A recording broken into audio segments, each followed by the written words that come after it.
Jeannie Duarte, Palm Coast, wake up. In the aftermath of the devastating Texas floods, we have to ask ourselves, are we prepared? Here in Palm Coast, our local government has wasted vital resources and failed to provide even basic infrastructure that can withstand normal functions during seasonal storms. We are now in a hurricane season. Residents are often told, don't flush toilets, don't do laundry, don't shower. Those with PEP tanks have less than 1 day's worth of holding space before sewage backs up into their homes. Retention ponds back up, uphill, flooding the inside of nearby homes. Sinkholes are becoming a common occurrence. As residents plead for relief and solutions, the city evades responsibility. Last week I asked about a DOJ intervention and was told it was mentioned at the May 6th meeting. Well, I didn't find that. Please provide the timestamp. However, at the timestamp 1 hour and 9 minutes, I was reminded of how our acting city manager interfered in the city manager selection that undermined public trust and the integrity of our local government. So now what? We can't wait for another expensive consultant firm to report and analyze studies that are already done. And it's too late. Wasted money, wasted time. Our city leaders and lobbyists have misprioritized our budget and in favor of development and massive irresponsible growth, rather than protect and build our infrastructure for the future of Palm Coast and the needs of the citizens. It's time to demand action from our city. We demand for the lobbied Western expansion funds to be reallocated for our failing water infrastructure, as well as storm drains, trenches, swells, and retention ponds all need to be dug and maintained deeper, wider, and now. Residents, if you know water backs up into your yard, dig and redirect it. Help your neighbors. Stop waiting, stop blaming, start fixing. Our city needs action. We need proactive, preventative measures rather than appeasing developers while our infrastructure crumbles. It's time to stop the blame game and get to work. If you see it, fix it. Our city and residents deserve better. Thank you, ma'am. Next person for public comment, anyone? Yes, sir, CD.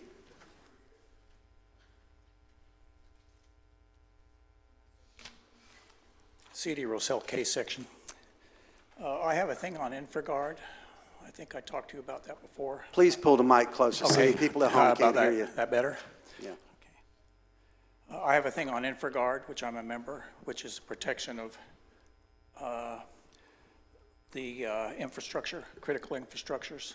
And Palm Coast is 100,000 people now, or more than.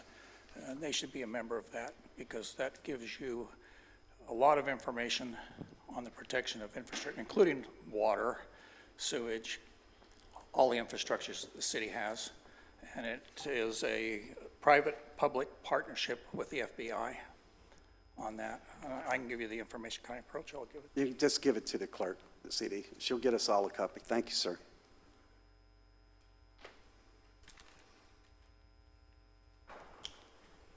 There are other cities, even Florida Power, the railroad, they're all members of that. And it has a meeting up in Jacksonville that you can also phone into, but you need to have a person that's in that so they can get that information to the various infrastructures, that new things that they found, threats they discovered, that kind of thing, and it gives them information on that. I also did a bunch of work on the cell phone towers and making those so they are, they call it stealth.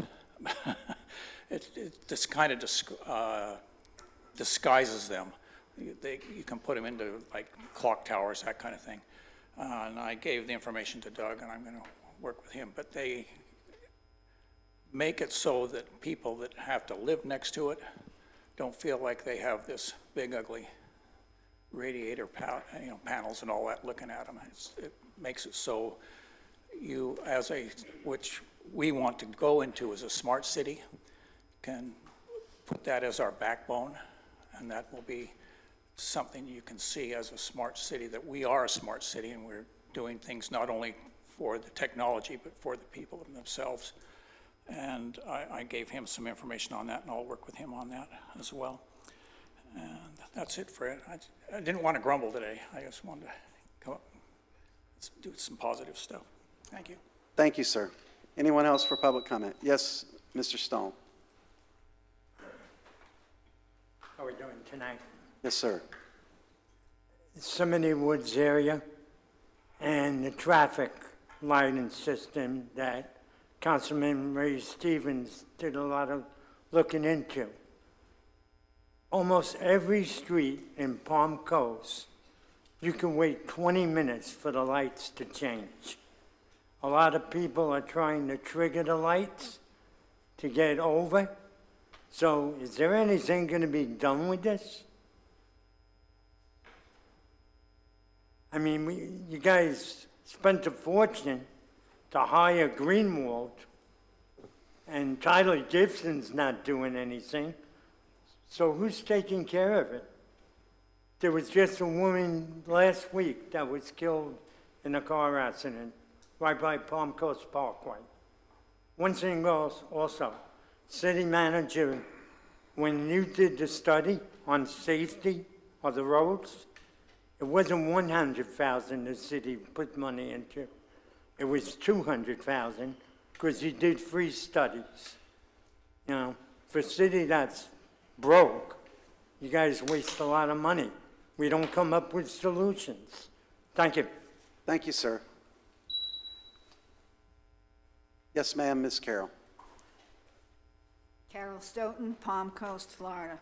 You can pull it down, Carol. You can pull it down. Okay. There you go, dear. Carol Stoughton, Palm Coast, Florida. Ms. Duarte is totally correct in what needs to be done with this city.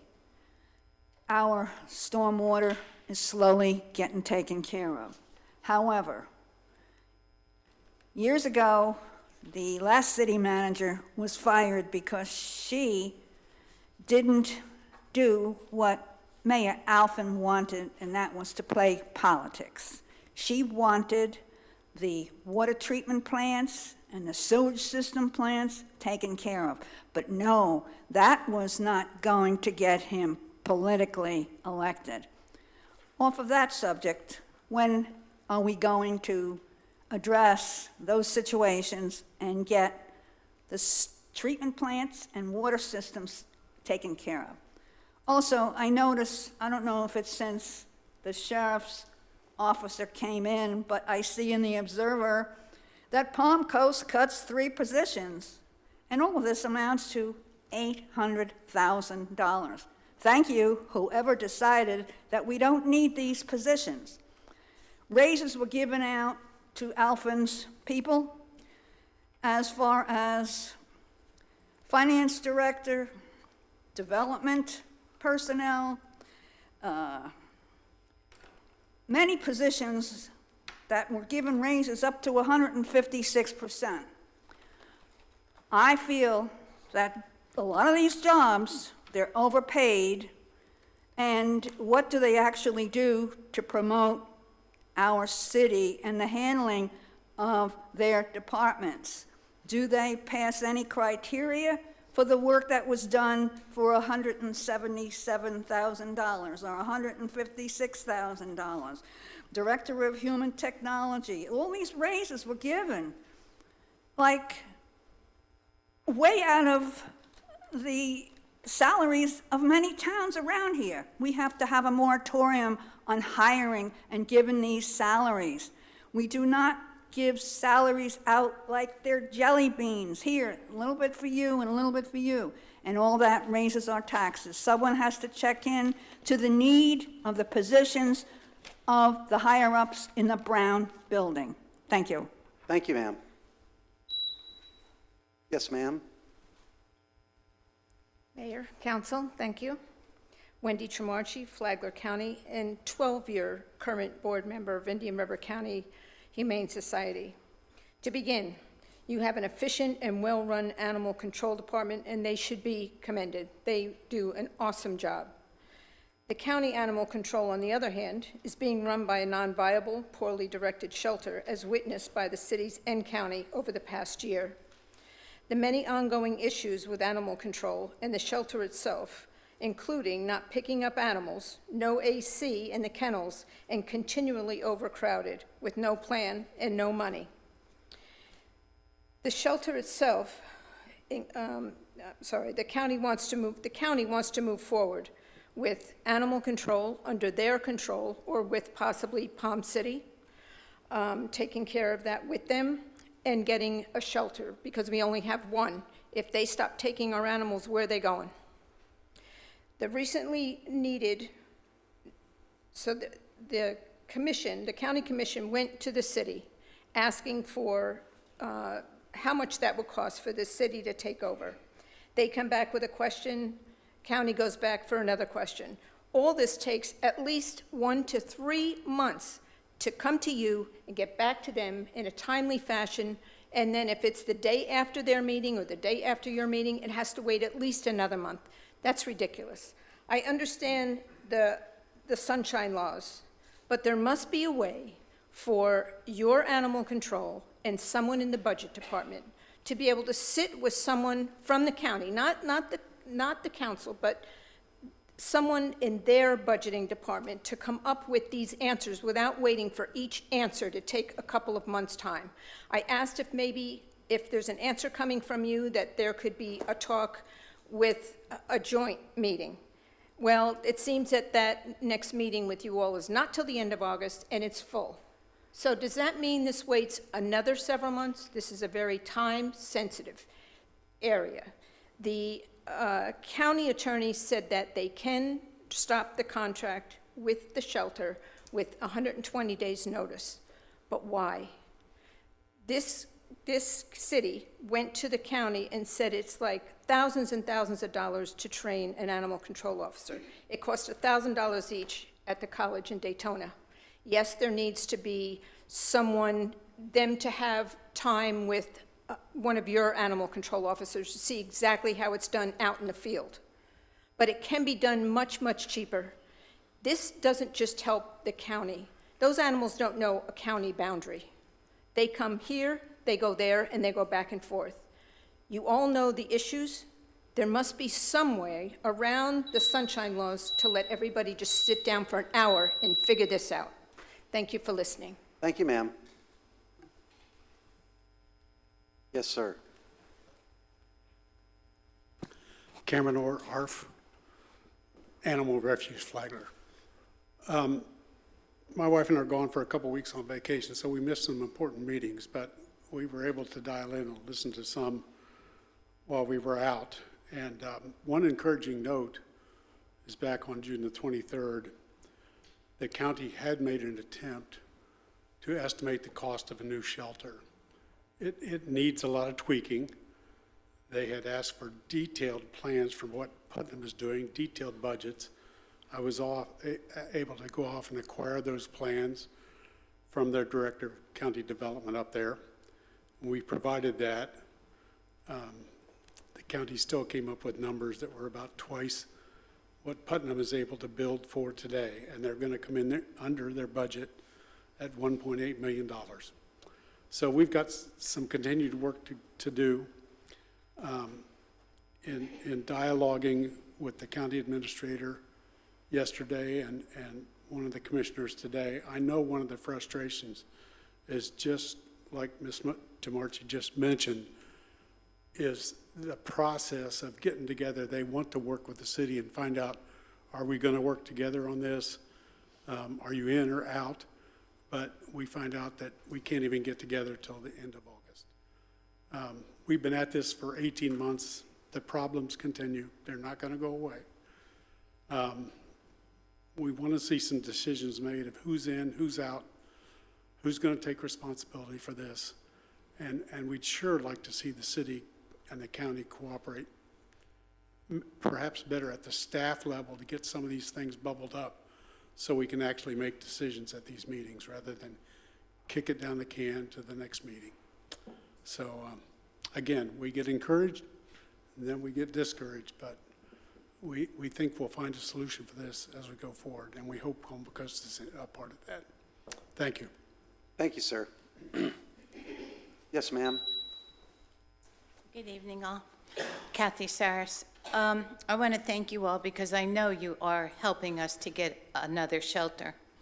I heard on the radio today, Governor DeSantis said we have priorities, and that with priorities, it's better to spend money to save money. So between the city and county this year, I think it's estimated that you're giving over $400,000 to the Flagler Humane Society for animal control and housing the animals. We know that they're over capacity, and it's supply and demand. So if you're over capacity, there's only one thing to do with the animals, and it's not fair to them, it's not fair to the residents. We know our city's getting bigger, and our residents are getting larger, and guess what? The residents are coming with their pets. If for some reason they need to surrender their pet, it's a 2-week waiting period at the shelter. Who can wait 2 weeks? And so guess what happens? Hardgrove has become a dumping area. Over near Ormond, near the airport over there is another dumping area. People are just dumping their dogs. This is like their children. They don't want to, but they're desperate. So we need to help the residents, and one way is by having another shelter. And we're willing to do fundraising. I'm talking to contractors and to other people who want to help volunteer. And we want to help you do this. And, it's not a matter of if, it's a matter of when. So remember your priorities. Your priorities, you're all working for the residents, and the residents need your help with their animals. I don't know anybody that doesn't have an animal in their home. And if I do know them, they won't be without a pet very long. So I'm just asking you to please, this is a priority. Please put it on your priority list. We've been doing this for a while now, over a year already, and everybody needs your help. We need your help. We want to work with you, work with the county and city together, put animal control together. And it can all work out, and you can save. It's $400,000 this year. What's it going to be next year? $500,000? You can work with volunteers. I know many volunteers that are willing to work there, and you don't have to give us a paycheck either. And I'm going asking contractors for donations, whether it's services or materials. I want to do fundraisers. I'm here, but I need to say we have this land and this is where it's going to be. The city has the land more so than the county. So please give us land and we'll take it from there.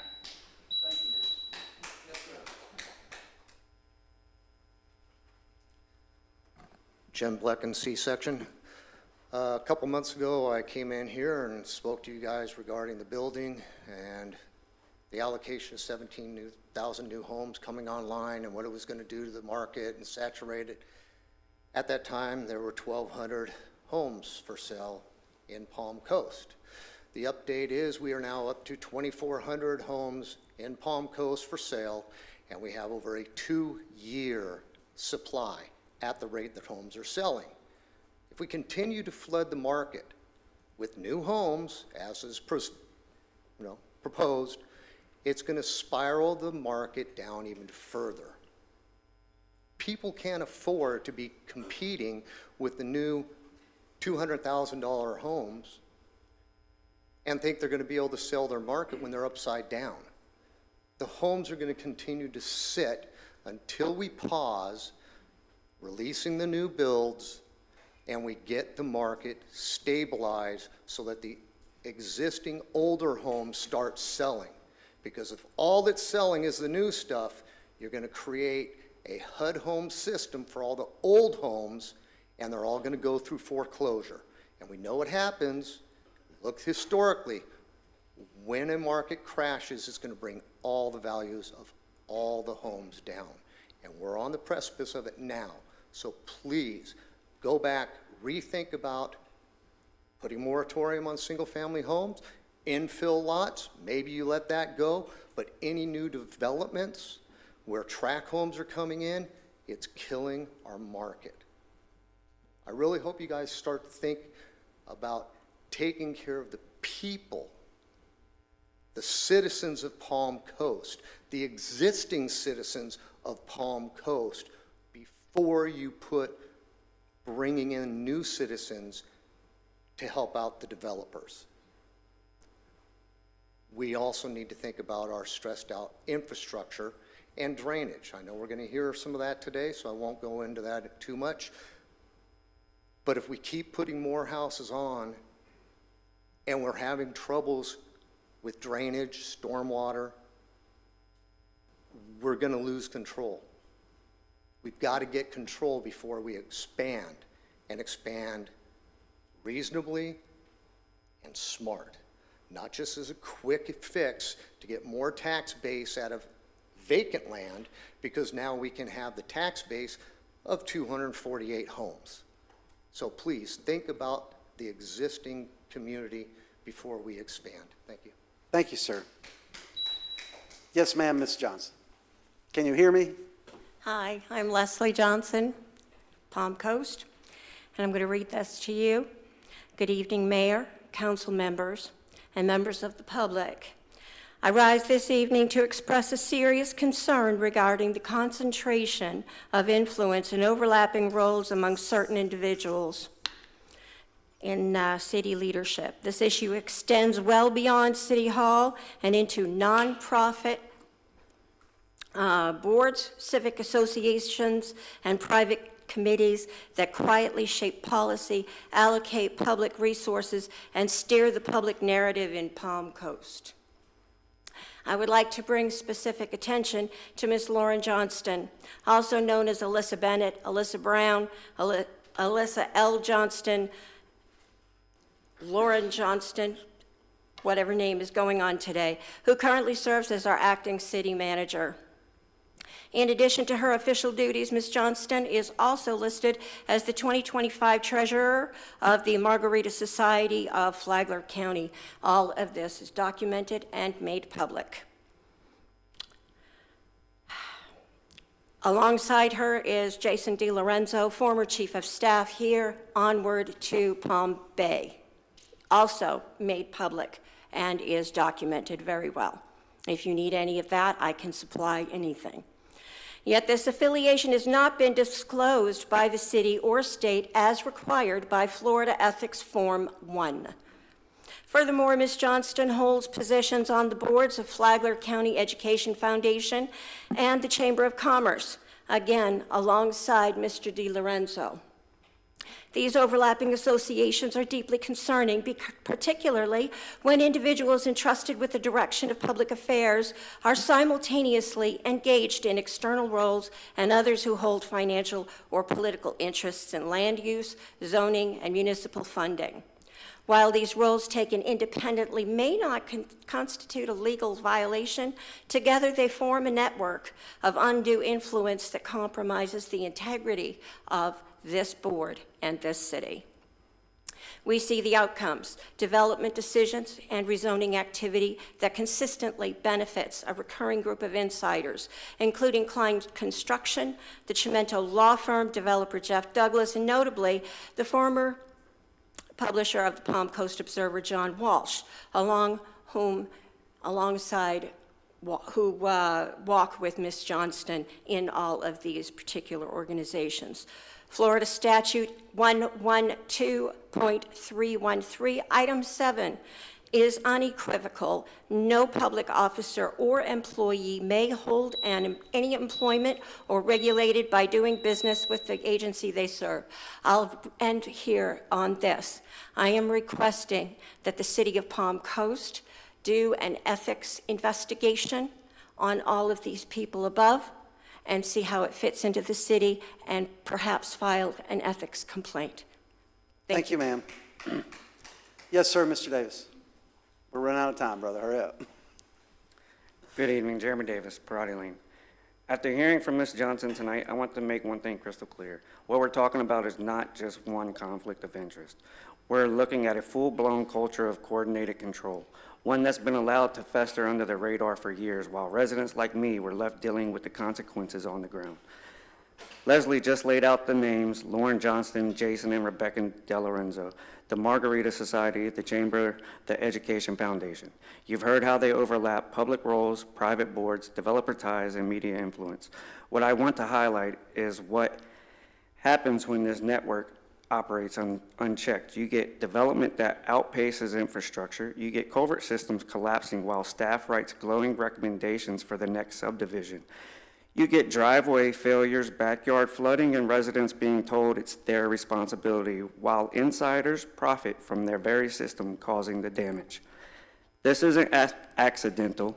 This is what happens when staff and nonprofits blur into one another, when the people writing the reports are also attending the fundraisers, serving on the same boards, and sharing long-term agendas with developers and attorneys behind closed doors. City staff is supposed to be neutral, objective, accountable. Instead, we've got staffers building their careers inside a loop of influence, shaping policy during the day and advancing private networks at night. And somehow, every time, it's the residents who lose. So here's what I'm putting on the record. If this council does not take action, if this culture continues, residents will escalate. That means ethics complaints. That means FDLE investigations. That means state attorney referrals. Because we will not sit quietly while a handful of insiders run this city like their personal franchise. Now you've heard the details. You know the network. Now show us who you really work for. Thank you. Thank you, sir. Yes, sir. Good afternoon. Thank you, Mayor, council members. Nelson Sestoki, W section. Three quick comments. Infrastructure in W, where the mobile gas station is, for about almost 3/10 of a mile as you go, I think it's south, where it looks like we're going to have a sinkhole on one of those dimples. There's probably about 18 of them. So if someone could get out there, I've submitted this before with no action. That's infrastructure, and that'll come more comments. Eye-opening articles recently in the Observer. I think the first one was about the golf course. And it was really an eye-opener, I think, for me and many of us, that the folks at Loopers really must have negotiated a great contract, because for whatever reason, they're making out very well. And if a simple solution to get the golf course back into the black and out of the red, renegotiate the contract with Loopers, get a bigger cut of whatever sales they have, and guess what? Your golf course is in the black. Last comment, and I say this with all due respect to all city employees. Also, from the Observer just this past week, the former chief of staff, and I'm not sure if this was a base salary or a total compensation package. What I read was $208,000 with a city of this size. Does not merit anything close to that. And again, I say that with due respect. And the solutions, or according to the article from the person that wrote that article, one of the things that I know that we need is more public workers out there to fix our infrastructure. Okay, and again, that was an eye-opener. Again, I'm not sure if that was a base salary or total compensation package for their former chief of staff. But it is excessive for a city that doesn't even have 100,000 full-time residents. Thank you, Mayor. Thank you, sir. Anyone else for public comment? Seeing no one come forward, I'll bring it back to the dais. Any follow-ups? City manager, you got anything? Sure, Mayor, thank you. We will put in the public records request for Ms. Duarte regarding the Doge information.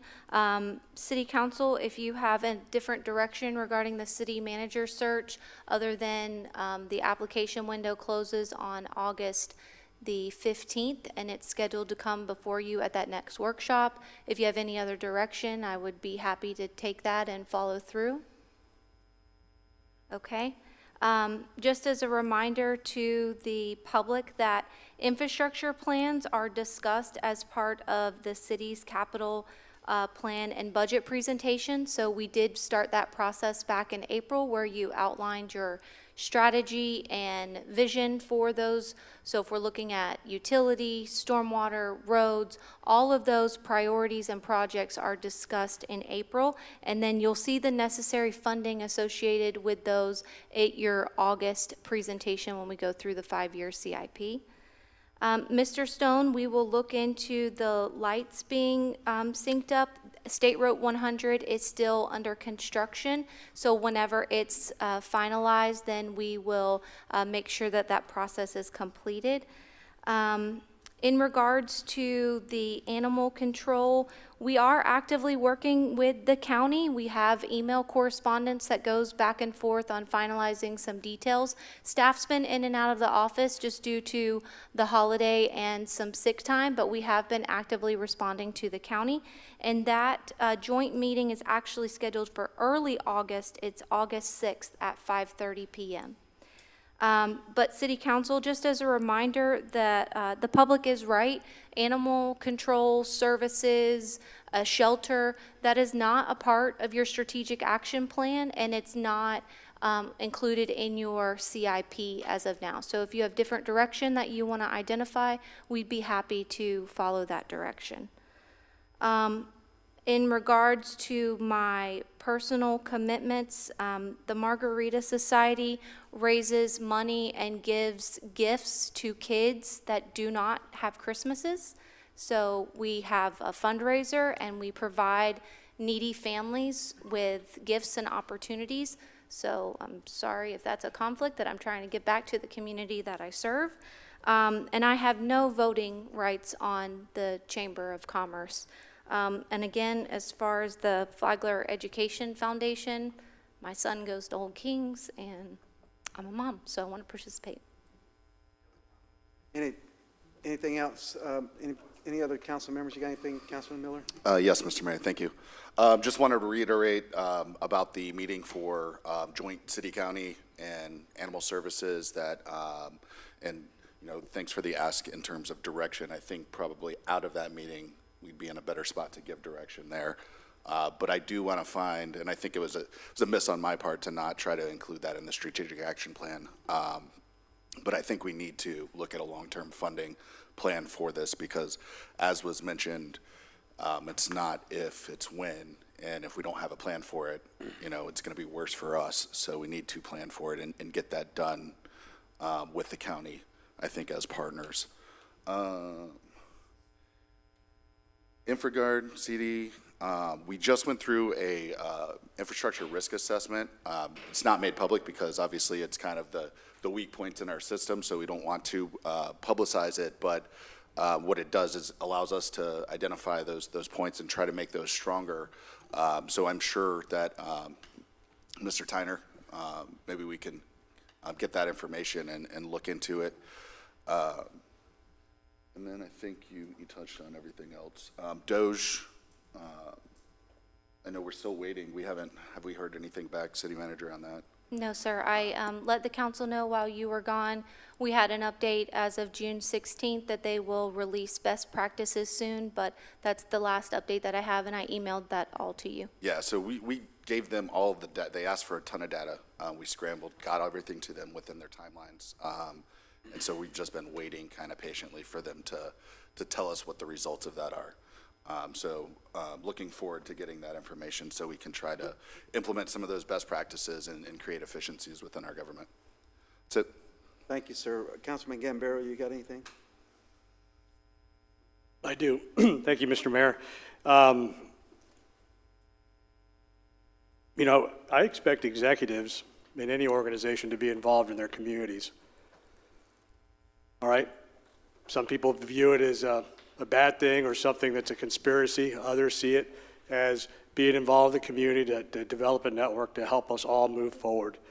And so I have no problem with the organizations that Ms.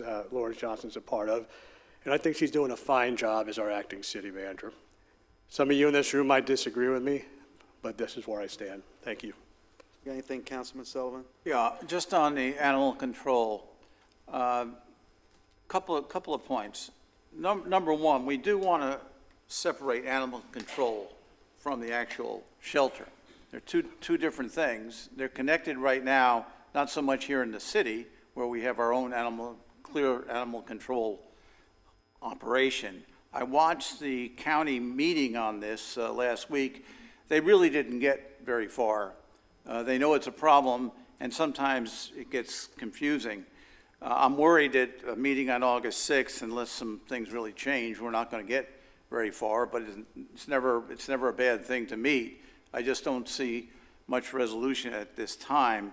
Another point is, has anybody talked to Bunnell and the city of Flagler Beach? You know, they pay separately for their services with the shelter. And so they have their own setup on that. So just because we say we're going to do something, we still might have the shelter providing animal control in Flagler Beach and Bunnell. I think we need to get to a point where for animal control, we do it with one organization. And we have a good organization. I think it's well thought of here in the city. And I don't see we should do anything to disrupt that. I could see us with additional funding from the surrounding areas, maybe taking that over. But I would, for the future, at some point, having one animal control organization covering the entire county makes sense to me. Thank you, sir. Vice Mayor? Thank you. I have a question for staff, and if you need to come, excuse me, come back to us on this, that's fine, obviously, but I recall very vaguely discussing the possibility of an impact fee for an animal shelter. I don't know if that's something the city or the county could impose. Do we have any information on that? It's the county. It's one that they chose not to elect in their last impact fee review. It was for, they call it municipal facilities, and it's one that they could use funds for those services. Okay, well, I happen to know their impact fees are coming up, I believe, next year. So those people in the room that are here lobbying for a new shelter, those items, I think that's something really important to bring up to the county for the purposes of trying to help us build a shelter. Thank you for that, Acting City Manager. I would definitely support putting an animal shelter in our CIP. I know it was added to the county CIP this year. I would also support addressing it, like you said, Councilman Miller, next year in the SAP. But I think at the very least, we could probably get it added to our CIP if we can get consensus. Can we get consensus on that, working with the county? I would get that, yes. Next year? Well, CIP, you can do it at any time, but SAP would be next year. Yeah. Okay, so did you get that, Acting City Manager? Thank you for that. Somebody mentioned the reduction in 3 city employees, high-up city employees. Forgive me, I don't remember who it was. That was Ms. Johnston. That was her decision. So for those who are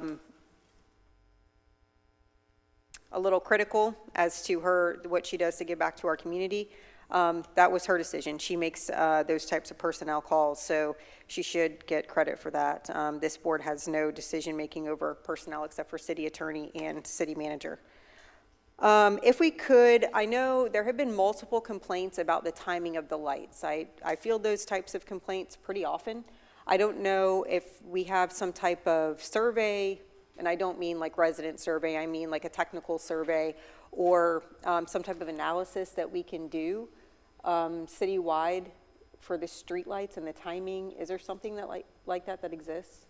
We do have a new transportation engineer that came on board. Let me brainstorm with him and see what we can do. Maybe there is a technical analysis or some sort of report that we can send to you, and then he can go out into the field and make any type of adjustments. I also have been, sorry to interrupt, but had also been talking with Doug about trying to advance that further. I think I mentioned it during the SAP as well, that utilizing our camera feeds, our loop, fiber loop for kind of real-time algorithms to try to change these timings based on what's actually happening at the intersections right now, not based on a study 4 months ago, or whatever the case may be.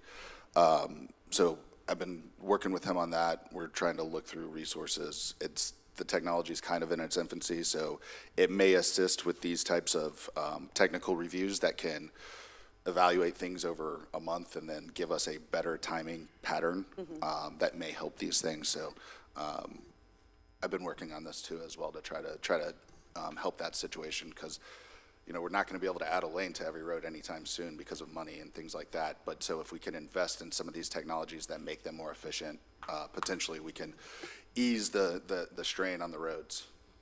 Yeah, okay, I appreciate that. And then the last thing, I also watched the county budget workshop. They discussed the animal shelter, and I think there was some frustration expressed from that board. I'm frustrated. I know we've got some residents that are frustrated at the amount of time this has taken. Unfortunately, when we've got two governmental bodies, it certainly doesn't speed things up. If we could, city manager, I know they were waiting on a lot of data from us, financial figures as to what it would look like to start up enough animal control to assist them. But what I heard from their dais was that there was some concern that there was not a need for 2 trucks. We likely only needed to add 1. Perhaps there wasn't a need to add as many animal control officers as we had predicted. I think there was some concern about the efficiency, what our current animal control officers are doing during their work days. In order to try to get ahead of some of these issues, I would ask city staff in preparation for the August 6th meeting to, watch their meeting, and let's get ahead of those questions so that we can answer those, so that we don't have to then go back to the drawing board and then go back to them and stay in this, what some of them described as a hamster wheel, which I can relate to. And B, maybe we present a couple options for them instead of just, one, here's the option, this is what we predict it's going to look like. Maybe we approach them with a couple different options, because obviously we're all working within the confines of budgets. And so if we can, obviously that will affect level of service, but if we can present options of level of service and budget, maybe that will help to speed this process up. Understood. I will tell you that our animal control officers, there was 12,000 or some odd cases that we were handling within a year, and a lot of those get escalated, whether they're dangerous dogs or dog bites. Marcus gets the pleasure of hearing all of those cases. So the workload is definitely there for our current staff. So we were a little nervous about adding more. And we don't know how far out we need to go in the county to retrieve an animal, and then that takes away from your current level of service within the city of Palm Coast. So we're just trying to balance all that, but I agree with you with level of service options. Yeah, and I'm sure, we're not animal control officers, right? So we don't know what their daily regimen looks like, but I think that type of information will help. Obviously, the county, they have to make a decision because it affects their budget. The other thing that I think would be valuable is to maybe go to the city Bunnell and see if they do have any possible land that would work for an additional county-wide shelter, because I think we've all been talking about a municipal shelter, and so maybe we've put a little bit of blinders on as far as maybe looking at other municipalities outside of just the city of Palm Coast. Bunnell obviously has a good amount of land, so maybe speaking to them about any land that the city owns, or maybe there's even some private land that folks are willing to negotiate with the county or the city on to try to help the land situation as well. Understood. I have a quick question about our animal control. Are our officers, are they zoned? Do they have a territory, or are they?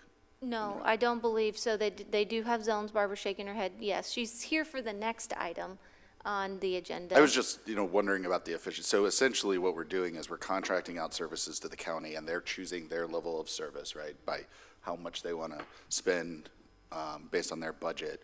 And so I don't want to, as you pointed out, affect our level of service because it's averaging downwards because they're choosing a level of service less than us. Because especially out in the county, it's a lot more land. Yeah. So they're going to be driving farther, taking more time to get cases done, things like that. So just want to make sure that,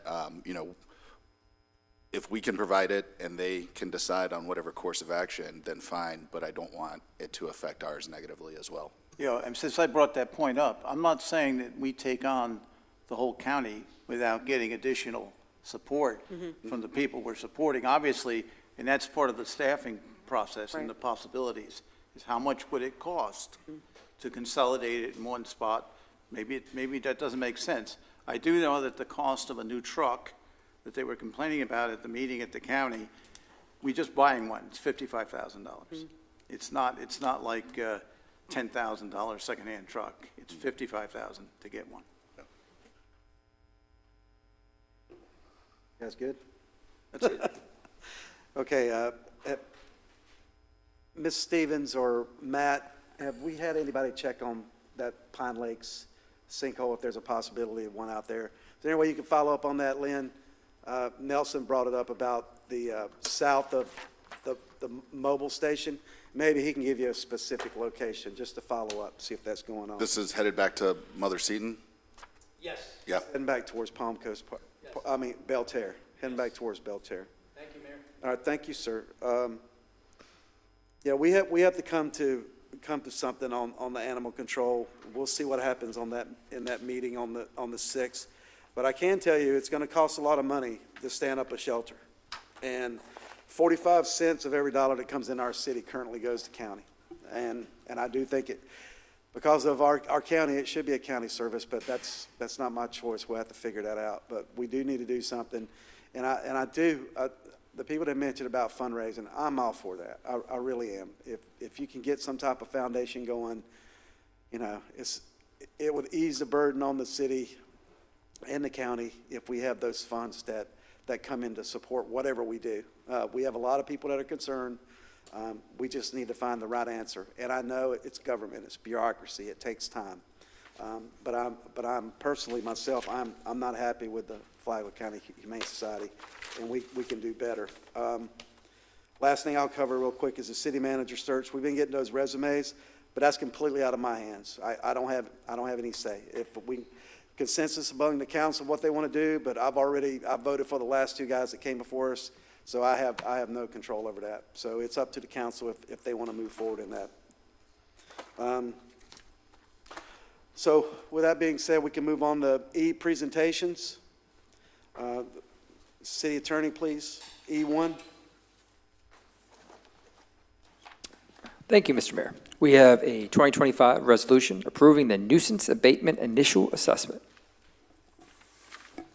Mayor, City Council, as Ms. Grossman and Mr. Tyner are getting the presentation up, we thought that this would be helpful for many of you. This is our annual process for adopting the nuisance abatement resolution. It's a process that's written into our code. So Ms. Grossman is going to go through the process with you, what's the associated fines, the years we've collected, and the years that we've fined. So Ms. Grossman? Good evening, Mayor and City Council. Today's agenda item relates to the 2025 nuisance abatement final assessment. This is required by law to conduct the initial assessment hearing and a final assessment hearing. This is the initial hearing.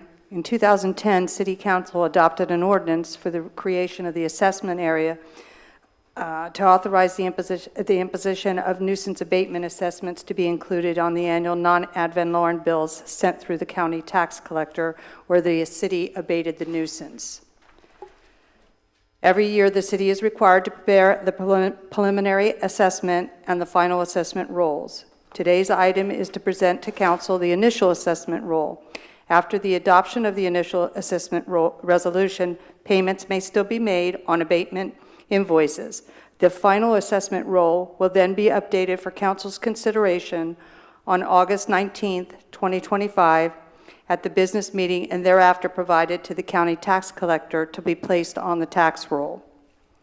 Types of public nuisance violations covered under the ordinance are wildfire mitigation, hazardous trees, unsecured structures, such as house or pool. This may be a broken window, a damaged door, bulk trash for unoccupied dwellings that move out for an eviction, or illegal dumping.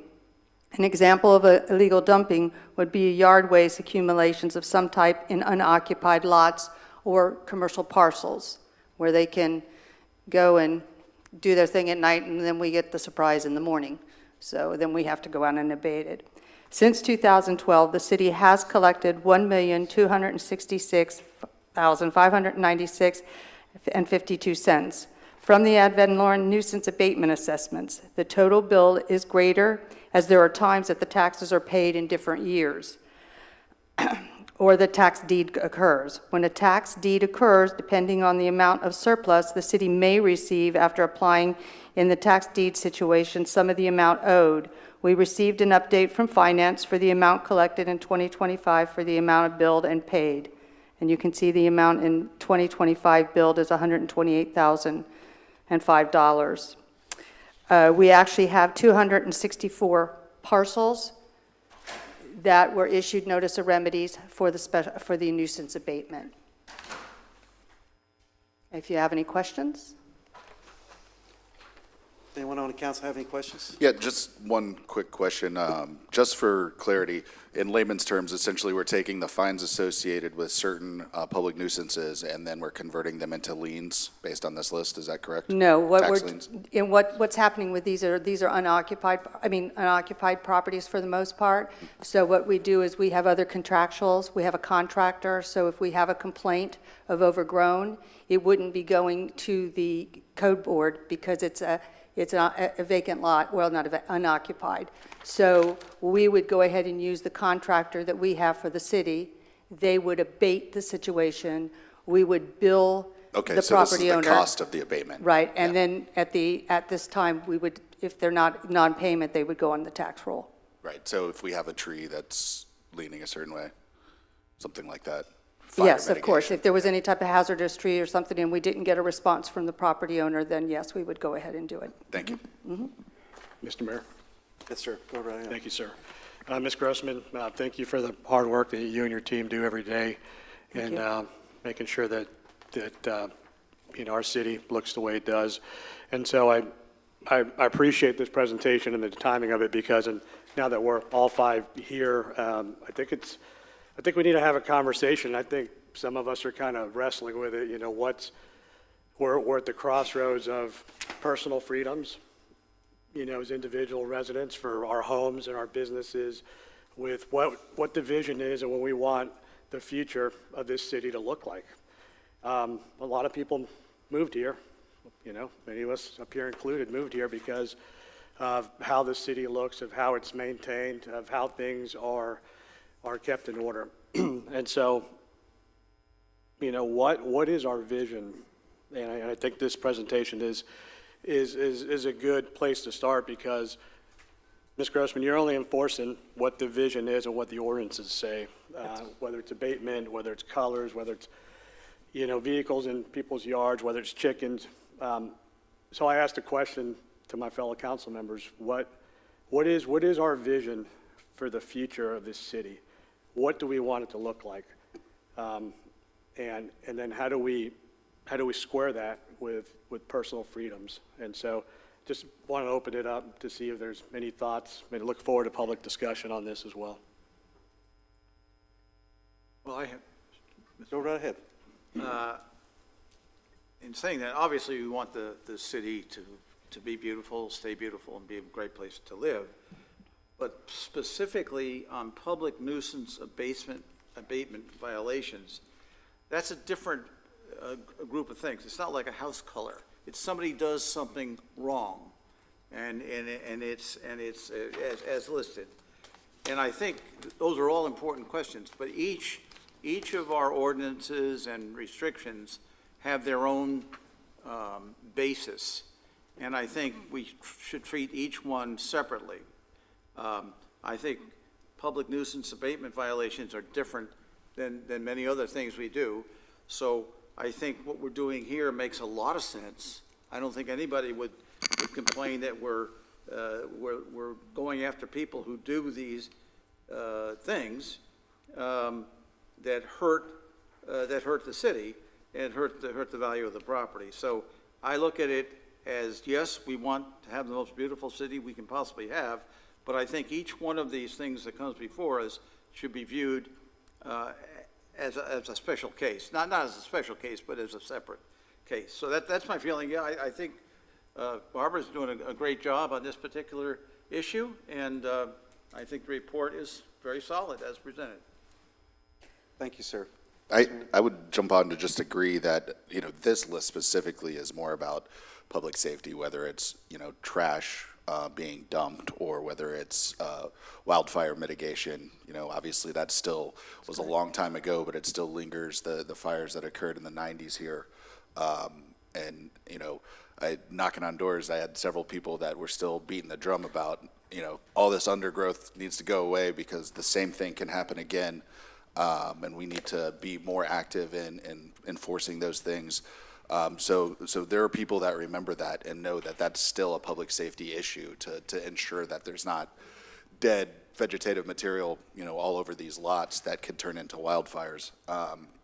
So I agree with Mr. Sullivan's point that I think these are kind of like safety issues where I think we can all agree that we don't want trash dumping, we don't want trees falling down on somebody's home, we don't want fires, things like that. Whereas, some other issues are closer to 50-50, whether it's colors or other code enforcement issues. So I would put these in a separate category as well. Yes, Vice Mayor. Thank you. So I was going to bring up that issue during council comments, so I don't want to gloss over it because I can appreciate the question and the discussion. With regards to the nuisance abatement, I agree. I think these are more of egregious actions that people have taken or not taken for a long period of time. And so now we are finding them and moving forward in a stronger way. I remember specifically having a pretty extensive back and forth with you either last year or the year before, Ms. Grossman, when we talked about this list. I had a really big issue when we discussed this list last time with all of the entities that were listed as violators owing money to our city. And the reason I have issues with those entities is a lot of them own a lot of vacant lots here. They're clearly not homesteaded. They're clearly, likely holders of these lots or maybe even developers of the infill lots. What I'm curious about and what concerns me is, are we being strong enough against them? Are we doing enough to force them to upkeep these infill lots? Because I don't feel like we are. I don't know, I'm asking you, but I would like some accountability with regards to that because I see the same violators on this list for multiple properties that I've seen in years past. And I agree that homeowners should be treated differently. We have to legally because they're homesteaded. But are we afraid to file a foreclosure for a lien? And when's the last time we did it? Have we sent them a pre-foreclosure notice? Do we even have a procedure that says, hey, such and such lot owner who owns 80 lots in our community and 50 of them are on this list because you're not maintaining them, we're going to file for foreclosure if you don't pay this. Oh, and by the way, you need to pay the fee and pay for our admin costs to even send this letter from our attorney. All of these things, in my opinion, we need to beef up and make stronger.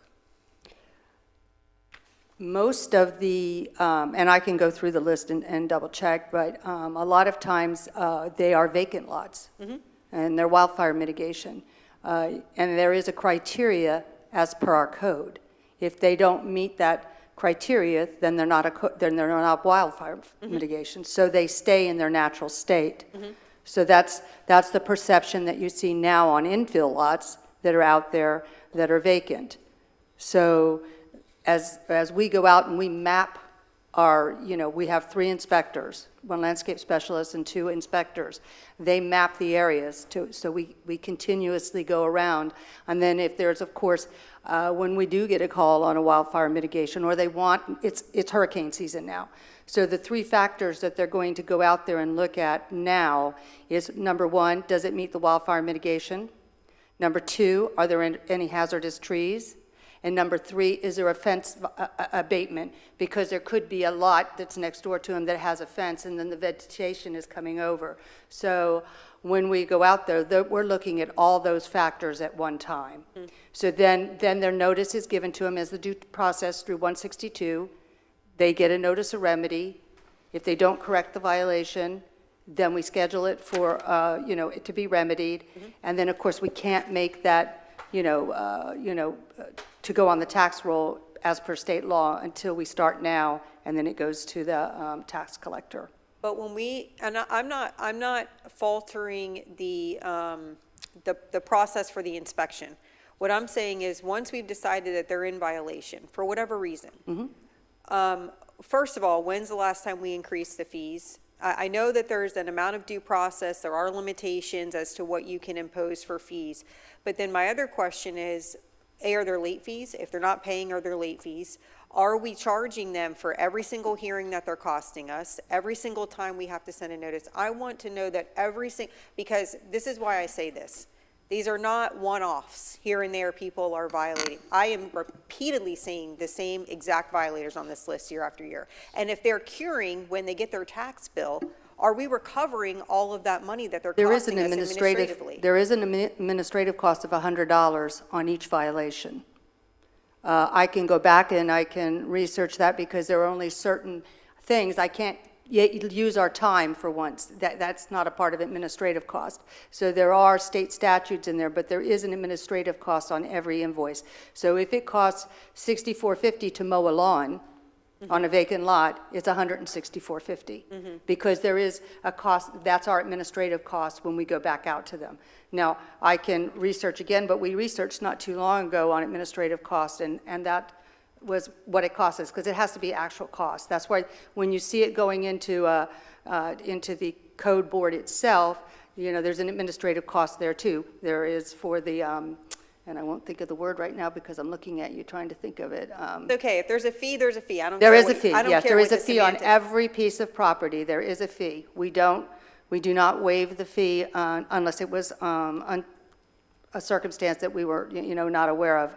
An order, that's what I was trying to think of, thank you. So when it's at code board, it's an order. When it's through the notice of remedy, it is a administrative cost. Okay, and can we impose late fees for non-payment? Let's look it up. If we don't know, can we look it up, Yeah. please? I have repeatedly found that when you hit people in the pocketbook, they tend to comply, particularly if you're a business owner, because you got a bottom line to worry about. So I would like to see us, I don't know, you know, hopefully it doesn't take a whole lot of staff time, but I would like to see us reevaluate the fees, look at the late fees, look at the admin costs. You know, we talked on this council about being cost recovery and planning and development. We should be cost recovery here too, 100%. Do understand, though, that when we go out to it would be looking at our administrative costs, because when you go out to bid, they are, the contractual, the company which is doing the work is giving the bid. So it's a set price. Sure. Unless it would depend, now if you had trees, it would be depend on the diameter of the tree. But an average lot would be, you know, to mow would be this amount of money. Yeah, no, To I do get the actual cost. The wildfire mitigation could be on both sides, or it could be on one side. But the only thing we really could look at is the administrative costs, and definitely we'll look into that. Yeah, and I think your team does a great job in finding the violators, citing them, and we have a good collection rate. My issue is I want to start being deterrent. Okay. Let's start deterring. Okay. We're constantly reactive with the same violators. Let's try to deter And Vice this. Mayor, can I ask, and you drew kind of a differentiation between homesteaded and non-homesteaded, or individuals versus, you know, companies, so to speak. So what are we talking about here? I guess the admin costs would be the same across the Well, board. they are. with I that. was saying we can't foreclose on somebody's homestead. Right. Because of No, Florida yes, statute. for sure. So, but I'm curious, you know, can we foreclose on some of these lots if they're, I mean, are we repeatedly waiting until a certain time when by law we could foreclose?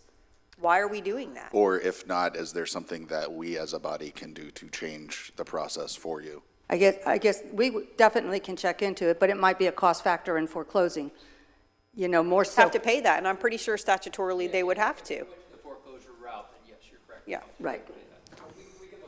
okay, thank you. Anything else for Ms. Grossman? City Manager, you had something? Yes, so we will work on your direction. I'm not sure if we'll be able to get it done before the first public hearing on August 19th. It's going to take quite Yeah, I a think bit of this is for staff next year. time. I think this is for next year. Yeah, I would assume so. Okay, so we will work on that direction for the next evaluation next year, but we're going to proceed with the August 19th first reading. Yes. Thank you, ma'am. Thank you, Ms. Grossman. Thank Mr. you. Steiner, we'll see you on the 19th. Okay, thank you, Barbara. I just wanted to thank you too.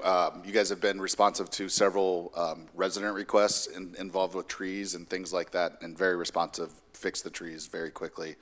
So thank you for all that work as well. Well, we don't want anybody's property to be a target. Thank you.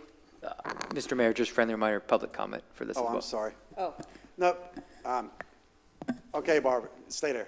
We'll open this up for public comment. Anyone have any? Yes, ma'am, Ms. Duarte. Jeannie Duarte.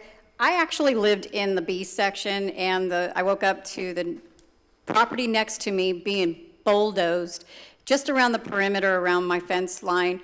Have you ever seen the debris that they'll take down an entire tree and they'll mush it up into sand? I don't know how they do it, but they actually leave a fire hazard behind, and they do not clean it up. It wasn't a fire hazard before they started, and although that did impose on my property, but when they leave after that machine that they use is insane. It just takes down a tree in no time, but it leaves a lot of debris behind. Is that part of this fire? How are you contacting the owners of these properties? Are they supposed to clean up after the city comes in and bulldozes down these, whoops.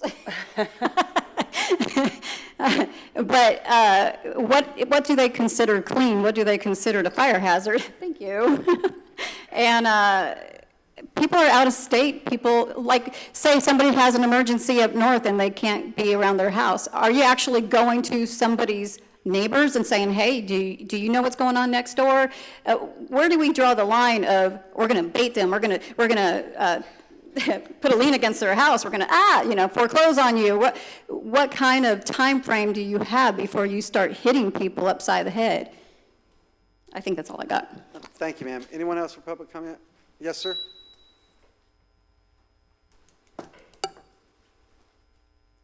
Jim Blecken, C-section. I think what they're doing is great, to be honest. Anytime that properties are neglected, people are just not taking care of the residents, it's great that we have something set up where it comes in to keep the health, welfare, safety of the city, and the beautification of the city intact. The numbers that were presented to me, over $1.5 million of billing and only $1.2 million recouped. We're at 80% recoup. That means 20% has been recouped. That's $300,000. That's getting borderline substantial. From what I gathered, and Congress Vice Mayor Pontieri went through almost everything I was thinking of, and I was just sitting there smiling, chuckling. She's hitting pretty much everything except for when it came down to the fees and the fines. I didn't hear a fine, I heard fees.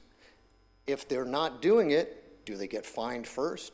Do they get a second fine? Do they get proper notices through all the litigation factors to lead up to the point of intervention and mitigation? And then they get the bill for that as well, and why aren't we leaning? I think a lien at that point in time does protect the city and its residents, because this is $300,000 over 12, 13 years. It's come out of the coffers to pay for it. I think you should be able to find a way that these fines and fees, if they are not paid, do incur interest. Just as if we borrow money to do infrastructure, we're paying 5% on a bond, they should be paying 5% on it being delinquent.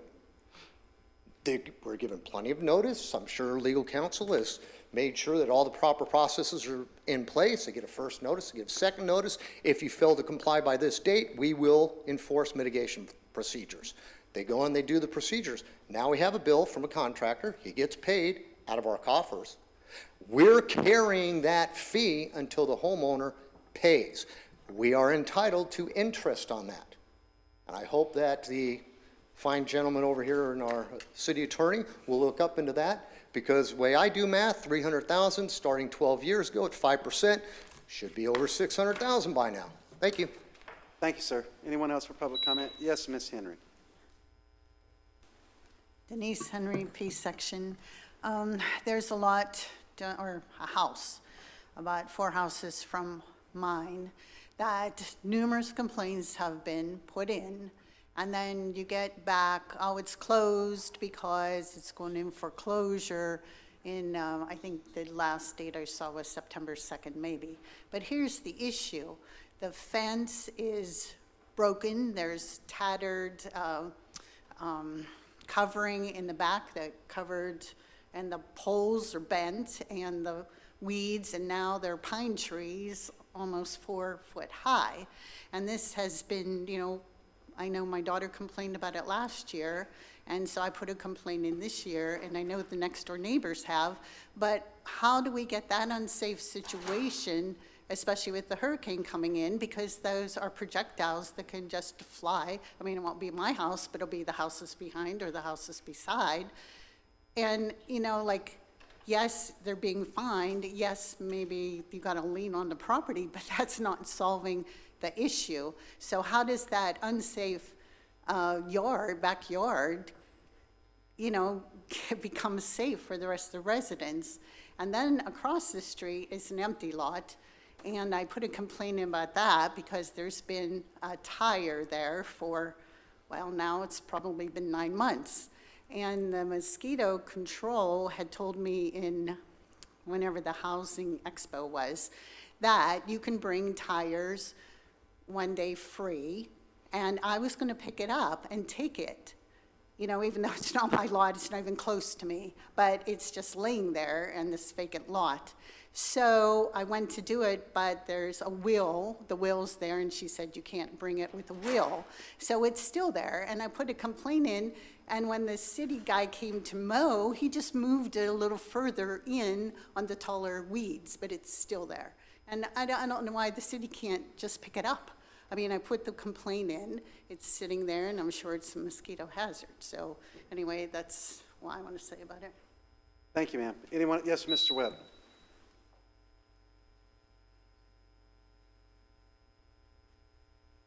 Mark Webb, Palm Coast. First of all, I want to applaud her and her department with her minimal staff maintaining code enforcement for a city as large as ours with lack of appreciation and support. Couple of questions. What is the difference between an infill lot that's empty and a vacant lot that's empty? I'm assuming almost every lot in Palm Coast, whether it's empty or not, is owned by somebody. I learned that myself. First year I was here, had 2 empty lots behind my house, those really scraggly pine trees, and one of them fell during a windstorm. It was dead as it could be. And I learned the Florida law of live tree versus dead tree. Never been here before, that was really strange. So I called the city and they said, well, you need to put in a case to have them come out with a specialist. A month later, they walked through the entire lot and must have tagged 10 of those trees. Put a yellow sticker, a thing on it. It took another month to find the owner, who happened to live in New York State, for them to get contracted to send a private organization in to go in and clean out the trees and take all the dead ones. It all started with me, the citizen. So the question that I have on this action is it triggered by a case, by a complaint, by a call, by a city person living here, or is it your inspectors that your 3 inspectors drive around and fine all these things? Just a question, because going back to what Councilman Gambaro is saying and what we're all faced with, we have a code enforcement which is neutral supported, which means we rely on our neighbors to start the condition of action. I'm not sure this is the same, But I know and have been told by board members that her inspectors are not allowed to stop and see a paint truck in a driveway and write that up. They drive right by it. So I'm confused on how it gets started. We can talk all day about how we fine and how we correspond and how we do it, but if we're not consistent in our actions to support everything she's doing and empower her, I was reminded the other day by somebody at HOA people don't tell on each other. They have a guy driving around. So some questions I have for you guys. Thank you. Thank you, Mr. Webb. Anyone else for public comment? Seeing no one come forward, we'll bring it back to the dais. A lot of these questions, I would say Ms. Henry, Ms. Duarte, and Mr. Webb, have a conversation with Ms. Barbara. She can explain the processes to you. I don't think we have time to go into specifics here tonight, unless someone wants to touch on something. I mean, if Barbara had a quick response to anything, I would like to hear her response. The code is voted. Am I still on? Oh, there I am, sorry. I thought I was leaving earlier, so I pushed the button. We are both proactive and reactive. We are on every street twice a month. That is our goal with our officers that we have. We have 10 officers, 1 part-time, 9 that are full-time, 1 that's part-time. What else was I going to say? So it doesn't have to be complaint-driven. You know, we try to be as many. Now, when we go on a street and there is a complaint, we're going to take the whole street. So if you were to call about trash containers, we're going to be on that whole street until we write every trash container up. Okay, again, I have to reiterate, there is due process. There is reasonable time. There are, when notices that are mailed out, you have to do it. So, for instance, when you go to a code board, it does take almost 2 months because you have to meet all the statute. When you do a note, and there's the difference between the notice of violation that is going to the code board, and then there's the notice of remedy that we're here to make sure that everybody's safe. So that notice of remedy is done. It's not going before a code board. So that's immediately done. So there's two different ways of doing it. No matter what, you have to give reasonable time. And the state statute says when you have a wildfire mitigation, you're giving them 30 days to correct that violation. If they don't correct that violation, we post again on that property, and then our contractor does it in 30 days. So there is a 60-day window as per state statute, just as there's pretty much a 60-day window to either go to code board or special magistrate or to remedy the situation.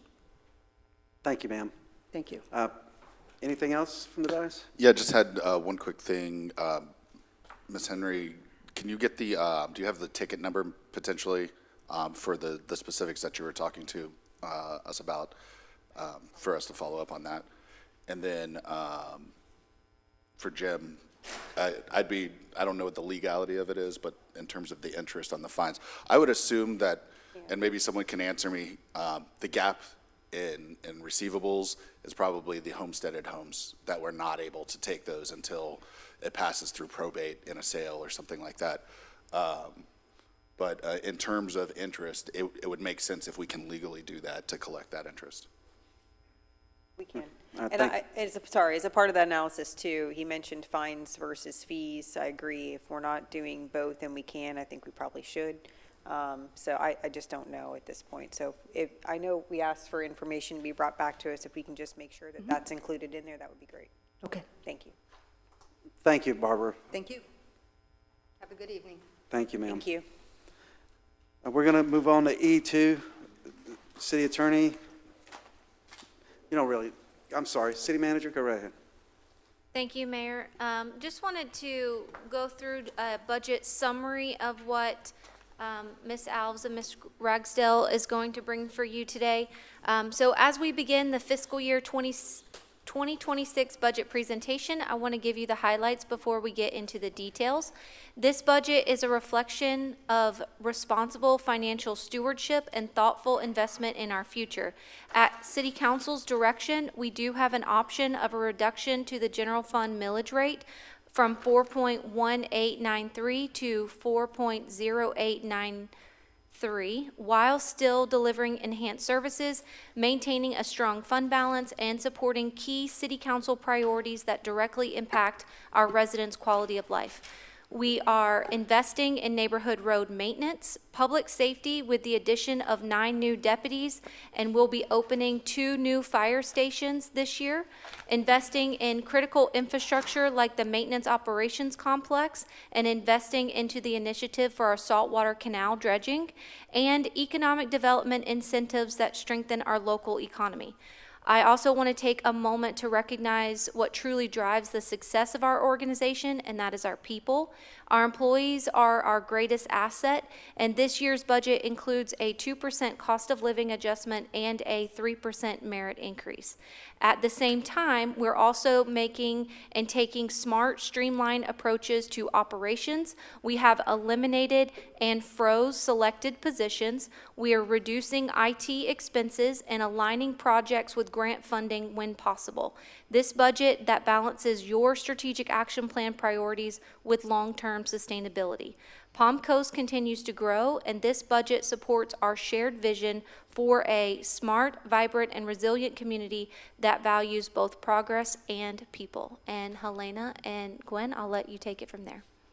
Thank you. So good evening, Mayor, City Council, Helena Alves, Financial Services Director. I'm here with Gwen Ragsdale, our Budget and Procurement Manager, and we're going to review tonight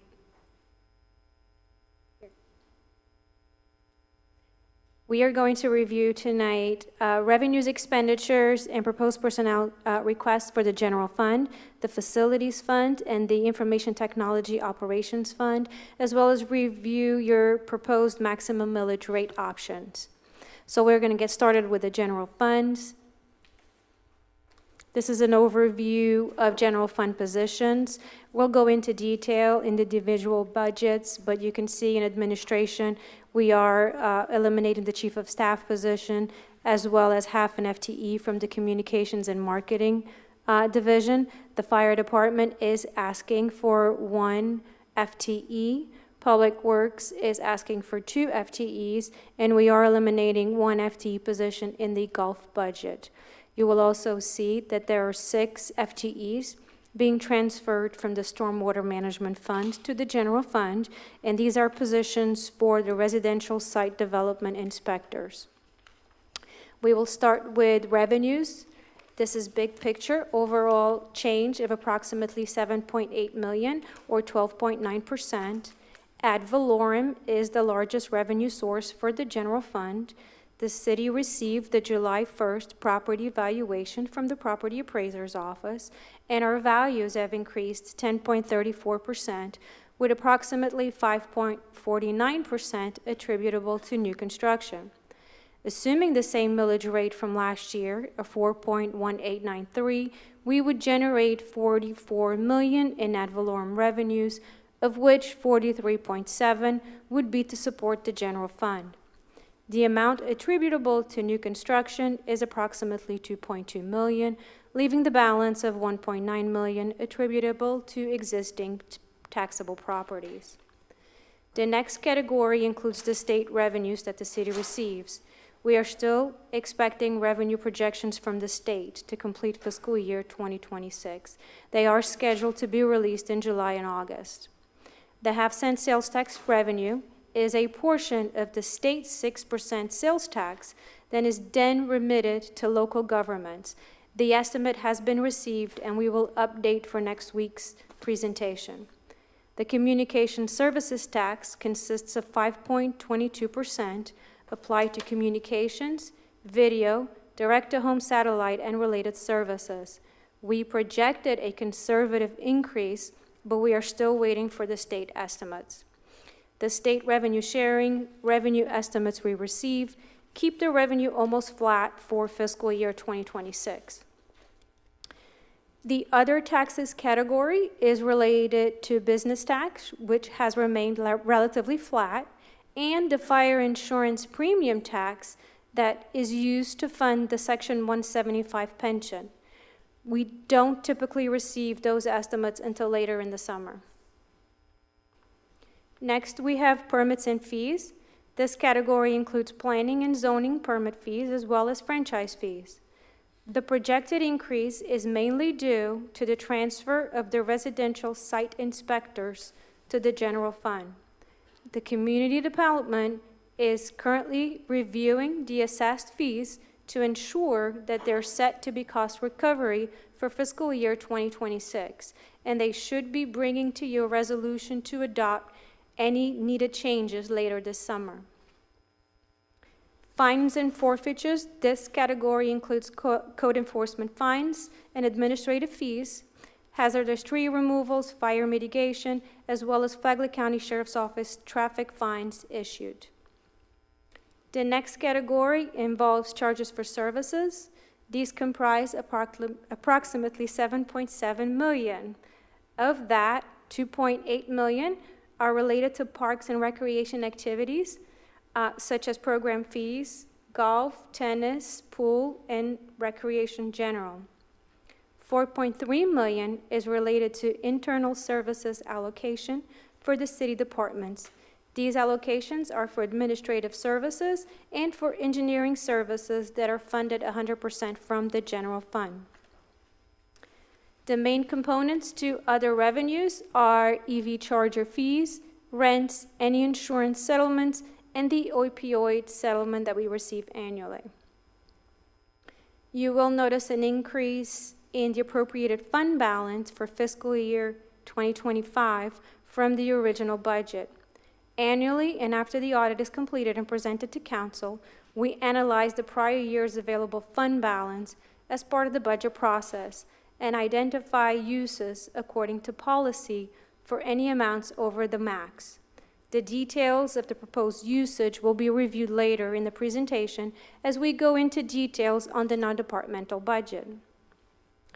Fiscal year 2026 appropriated fund balance of $2.1 million is to fund the annual contingency to handle fluctuations in revenues and expenditures, the property tax value adjustment contingency. It also includes the carryover from fiscal year 2025 for the comp plan and the land development code revisions. It also funds 3% of fiscal year 2025 general fund original budget for economic development incentives, one-time improvements for fiscal year 2026 for the golf course, and a salary survey. Do I have any questions on revenues before we move to expenditures? So this is big picture summary of general fund expenditures. These will be covered in the following slides by each department director, so I'm not going to detail on this slide. However, the proposed budget for the general fund is $69 million, an increase of $7.8 million from fiscal year 2025, or 12.9%. We will proceed with general fund expenditures, starting with what we call our administrative services department. Council should have received the supporting worksheets with detailed line item budgetary requests last week. These were also placed on the city's website for the public under the fiscal year 2026 budget preparation tile. I will now turn the presentation over to Gwen Ragsdale. Thank you. Good evening, Mayor and Council. Can't hear you. Good evening. Our administrative services include City Council, City Manager, City Clerk, Human Resources, Communication and Marketing, City Attorney, and Financial Services. There are no new administrative general fund positions included in the budget for fiscal year 2026. We are eliminating several positions, the Chief of Staff and a part-time communications position. This budget also is freezing a grants coordinator position for half of the year. This is a summary of the city administrative departments. The total for fiscal year 2026 is $6.8 million, or a 2% increase. We will go over each budget on the next slides. This budget has City Council priorities 9, 10, and 11 funded as noted on this slide. We will start with City Council budget. For fiscal year 2026, increase is mainly due to adding the council priority for the Charter Review Committee. The increase between adopted and estimated budget for fiscal year 2025 is the addition of the risk assessment analysis engagement. The city manager and city clerk's office budgets are decreasing due to the elimination of the chief of staff position and funding only a half year for the grant coordinator position. The city attorney's budget is increasing $120,000 due to the retainer increase request received from legal. The details will be discussed on the next slide. As you can see, the request is to increase the monthly retainer by $10,000 per month, and Marcus is available to answer any council questions on this budget.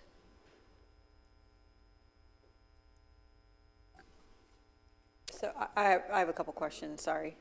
Thank you. So the retainer, the way that it's working now, is that a to not exceed retainer that we have with you all? I don't remember. Sorry, can you clarify your question? What do you mean do not exceed? So in other words, if you're billing hourly and we go over the hourly of 30,000, is it capped at 30,000? Yeah, no matter what, if I bill at an hourly of $60,000 a month, we still only charge you $30,000. Okay, that's what I thought. I just wanted to clarify that. So I know I had asked actually for the last 3 months of bills from you all in preparation for tonight. And I think it was either last month or the month before, it was at what, $81,000 for 1 month? Yeah, last month it was around $69,000. That's $69,000. Yes, Okay. So if we do go up to the $40,000 a month, that is still going to be capped at $40,000 regardless, correct? That is correct, ma'am. Okay. Thank you. The communications and marketing decreases due to part-time freelance position being eliminated. The human resources budget increased by $16,000. To remain competitive in the workforce, City Council Priority 9 is an increase to the budget to fund a comprehensive salary survey. The goal is to complete the study before the start of budget planning for fiscal year 2027. Also, risk management is currently working on a project to ensure that both employees and residents have access to early defibrillation by strategically placing automated external defibrillators, AEDs, throughout the community. This is an ongoing initiative focused on our commitment to enhancing public safety across the city. I have a question about this one. Can you go back, Ms. Hartsdale? Thank you. Did we already approve, it says Human Resources requesting a salary survey in the amount of $40,000, right? So we would have to approve that as a part of this year's budget? This would be approved for fiscal year 2026 budget, and it is one of the items being funded through fund balance because it's a one-time expenditure, not ongoing operational expenditures. Okay, is this not something that we can leverage AI with? I mean, have we looked into that at all? I'm just curious as to what, I don't know what goes into a salary survey, so maybe that is required to explain just a little bit, very high level, because I feel like there's so much that we can do with AI instead of paying an outside consultant $40,000 to do it. It's also going to review our classes of positions, where we have people in the organization, what ranks they are, as we are looking at competitiveness across other municipalities and cities our size. We've had this request to look at salary and compensation in the fire department as well as utility. We're losing a lot of highly trained technical staff to competing agencies like JEA. So us getting an independent outside source to evaluate where we are, job descriptions, job classes, will help the organization move forward in the future. I foresee lots of more money coming out of our budget for salaries in the future based on this. It concerns me, I'll be quite frank with you. I understand maybe the need to make sure we're not being a training ground, but I also want to make sure we're not moving one step towards being overinflated either. Yes, it's going to look at that too. So if we have higher paying salaried people in positions. Maybe that's not what the market shows for cities our size. So that's an evaluation included in that process. It's to benchmark us. Thank you. Yeah, I agree, though. It's a very fine line to ensure that we have the best people working for us as possible while also not, overpaying and wasting money. So we have to be very careful with this. Not getting complacent. Yeah. The financial services budget increases mainly due to regular salary and benefit increases. The operating expenditures include additional funds for the external audit firm selected by council. The construction management and engineering budget increase is mainly due to regular salary and benefit increases. I will now turn it back over to Helena to review the law enforcement budget. So this is the budget to support the Sheriff's Office request and add the contractual increase as well as 9 new deputies. The Sheriff's Office request is for 5 deputies starting October 1st and the additional 4 starting April 1st. Next week's presentation will be updated to decrease the request from the Flagler County Sheriff's Office, reduction of approximately $195,000, and that is due to the Sheriff's Office reduction in COLA from 4% to 2%. As you So can see. that will be presented in the next presentation? Yes. Okay, thank you. You're welcome. Sorry, you're talking with the full sheriff's budget. That is correct. So right now, the request of $11,376,931 will be reduced by $195,344. That will be reflected on your Tuesday presentation. Got it. And then in these figures, did we adjust for the 9 deputies being 5 for the full year and only 4 for half year? Okay. That is correct. Perfect. Thank you. Yes. So here's the summary, overall budgetary increase of 26.5%, but like I said, we will reduce it by the $195,000 by Tuesday's presentation. We will continue to community. Just one more question. So we have one more year on these increases past this coming year? The 5-year public safety plan that was workshopped in front of you showed 9 deputies for fiscal year 24, 25, and 26. And then in 27, there was an asterisk that said it would be on the growth rate. We would reevaluate calls for service and per deputy. So yes, we still have one more year. Based on that level of service, we'll reevaluate and determine if we are short. Yeah, I'm sorry, I might have said that backwards. I believe it's fiscal year 25, 26, and 27, and then 28 and 29 had that asterisk. Sorry, I misspoke there. Okay, thank you. Just wanted to clarify that. So we will continue with community development and economic development division budgets. As stated earlier, there are no new community development general fund positions included in the budget for fiscal year 2026. Community development consists of several divisions: business tax, code enforcement and animal control, planning, site development, and economic development. These are all general fund divisions. This is a summary, and we'll go over the detail in the next slides. Budget highlights for planning include the 6 residential site development inspectors that are moving from stormwater management. This budget also includes funds for the land development code rewrite, including citizen outreach, an increase for state-required second-party surveying due to cost and volume, which are also 100% recoverable from applicants. This is, that third bullet point is our request to have additional surveys? Is that like as part of our code requirements? Yes. That is? Yes, and it's a fee that's added on to, it's cost recovery, so the developers actually pay for that. Right. So we're contracting surveyors to ensure that the surveys that builders are using are accurate? Yes. Okay. And I have a question about the revenues that are, that come in for those. Is that listed under permits and fees? Yes. Okay, thank you. You're welcome. Code enforcement, this budget includes increased enforcement for short-term rental ordinance. Significant line item is for contracted services related to the nuisance abatement, so relating to the item you just heard. These funds are recovered after the work is completed through billing of non-ad valorem tax collections. The department is anticipating an increase in the Humane Society contract, which will be offset with increased animal licensing fees.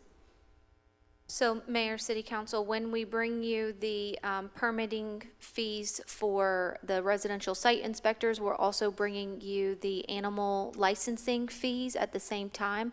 Our goal is to make the, increase the animal licensing fees to pay for the full cost of the Humane Society contract. So that is our intentions to bring forth to you in August. Business tax was moved from the Finance Department in 2004, and that was done to streamline processing.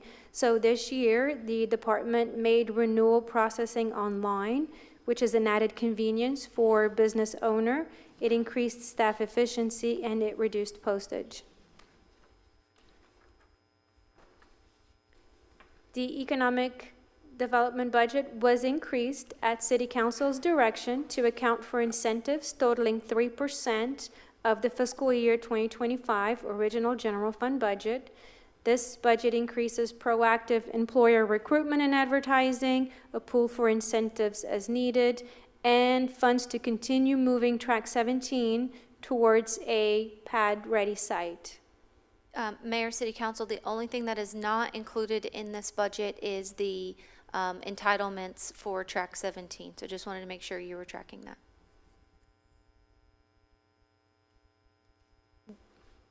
This is City Council's priority number 4, as noted on this slide.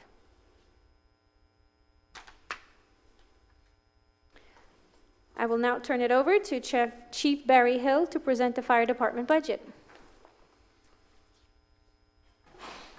Good evening, Mayor and Council. Kyle Berryhill, Palm Coast Fire Department. Before I start, just for any of the residents, I see a lot of pictures being taken of the screen. There's a QR code on the table over to the side that'll link you to the full agenda packet if you want. So just for any resident that's looking for that. For our fiscal year 26 budget, we have some really incredible things happening in our fire department. First, we've reviewed for you previously this month, or previously last month, the three-legged stool for effective fire service, where we have fire stations appropriately located, fire apparatus that are reliable and respond every time, and then firefighters that are well-trained with the appropriate culture. And so this budget addresses those needs and the significant changes. In the next fiscal year, it'll be the first time in 17 years, I believe, that we're going to open a fire station in the city of Palm Coast. So Fire Station 26 is well underway. You can see walls up today. Fire Station 22, I believe the slab is being poured tomorrow. So we have some great things related to that. So you're going to see the impacts of the capital dollars in our capital improvement budget later on in the budget process. But you definitely will see in this year's budget some needs related to the opening of these 2 new facilities. So in our operating costs, some one-time needs related to opening 2 new facilities that total a little under $70,000. And then a couple of reoccurring needs, such as additional site maintenance, some things of that nature. From a fire truck standpoint or from an apparatus standpoint, although you don't see the dollars because these are previously saved dollars, we're requesting to replace Engine 22 and Tower 24 as part of the Fire Fleet Capital Plan. And you do see our continued savings plan included in our budget requests. And then from a firefighter standpoint, there are no new firefighter positions in this budget. We anticipate that after about 1 year of service of those 2 new stations, we'll be reevaluating constantly, but we'll have a pretty good idea of what the changes are. I checked today, but this presentation last year, we were in the 16,000 call range, and we're 1,400 more calls today. So we were at 17,700 in the last 12 months. It's consistently, we've set records each rolling 12 months that I've checked since I've been the fire chief. So the demand for our service continues. Increases related to personnel are tied significantly to the approved collective bargaining agreement increases that council approved earlier this year. And then we are asking for one additional FTE to help us manage the process of procurement and distribution of supplies, everything from paper towels to EMS equipment. Chief, so how's that being done now? Is it an additional duty? Yeah, so we have collateral duties in the existing CBA that we pay a stipend per hour. Part of that CBA that was approved allows us that if a position such as this comes into play, we are anticipating this, we're able to go back and remove some of those collateral duties. And it won't be because the firefighters are sad about it. They're doing extra work. 20 years ago when I started, we ran under 4,000 calls annually. 2 of our stations run that annually today. So this is work that's occurring with the on-duty firefighters. What we really want them to focus on is training to be the best firefighters they can be. There's always going to be mopping and, maintaining of the equipment that occurs daily. But some of these jobs are jobs that we're paying overtime for today. So we believe, we have an analysis that says that this project should pay for itself. Well, and I've seen the value of, what Matt Mansell has done out there at DPW with having, the consolidated, clerk there to make sure. I think there's an opportunity to gain efficiencies from all of that, and a lot of times that's not captured when it's done as a collateral or an additional duty. Yes, sir. Okay, Thank you, sir. If there's no other questions, thank you. Thank you, Chief. Thank you, Chief Berryhill. Thank you, Chief. James Hurst, Parks and Recreation Director, will now present. Sorry, can I just add one thing? The fact that you all have in place savings to be able to pay for apparatus is incredibly impressive, and thank you for that. Good evening, Mayor and City Council. James Hurst, Director of Parks and Recreation. We'll be going through a few slides on the proposal for the 26 budget. So just really quick overview of our department here is our mission statement. We strive to make Palm Coast a great place to live, visit, and recreate. Our staff is dedicated to bringing citizens of Palm Coast quality parks and recreation experiences and improving the quality of life through our programs and facilities. And then we do also have a why statement to enhance our community so that everyone feels welcome. Here again is a quick snapshot of just what we do offer. These numbers are from 23-24, so we've had some additions to these numbers, but last fiscal year we hosted 387 programs, 80,000 people attended these programs. We maintained 13 parks, 26 sport fields, 8 playgrounds, and then it says here 16 tennis courts, but with the 5 extra, we are now at 21 courts. And then our splash pad, two dog parks, and then we had 28 events throughout fiscal year 23-24. So here is a quick summary of our Parks and Recreation budget as a whole. We are looking at a 13.4% increase. Many of these, when we were constructing our budget, we were looking at our Parks Master Plan, and it does say in there, maintain what you have. So our goal was to kind of maintain what we have, try and keep as flat as possible, but there were some increases to that. Thanks, Gwen. So first, James, can you go back real quick? So in all these figures, does it include capital improvement? Because I know it's something some of them do, yes. So which ones do? The golf club and the Southern Recreation Center. There's capital outlay, I think. Okay. It's called, yeah. Thank you. We'll see more as we go through each one too. Okay, yeah. Great, thanks. So the first one is the Parks and Recreation budget. This encompasses our community center, all our awesome programs that we do, and then kind of our admin stuff for Parks and Recreation. But our primary focus really in this budget was to continue doing our awesome recreation programs, keeping up with the safety of people who do attend those programs and those that come to our facility, and then again, following our master plan of taking care of what we have, which kind of leads into the next asset replacement. Believe it or not, we're closing in on the 10-year anniversary of the community center. It's a little crazy.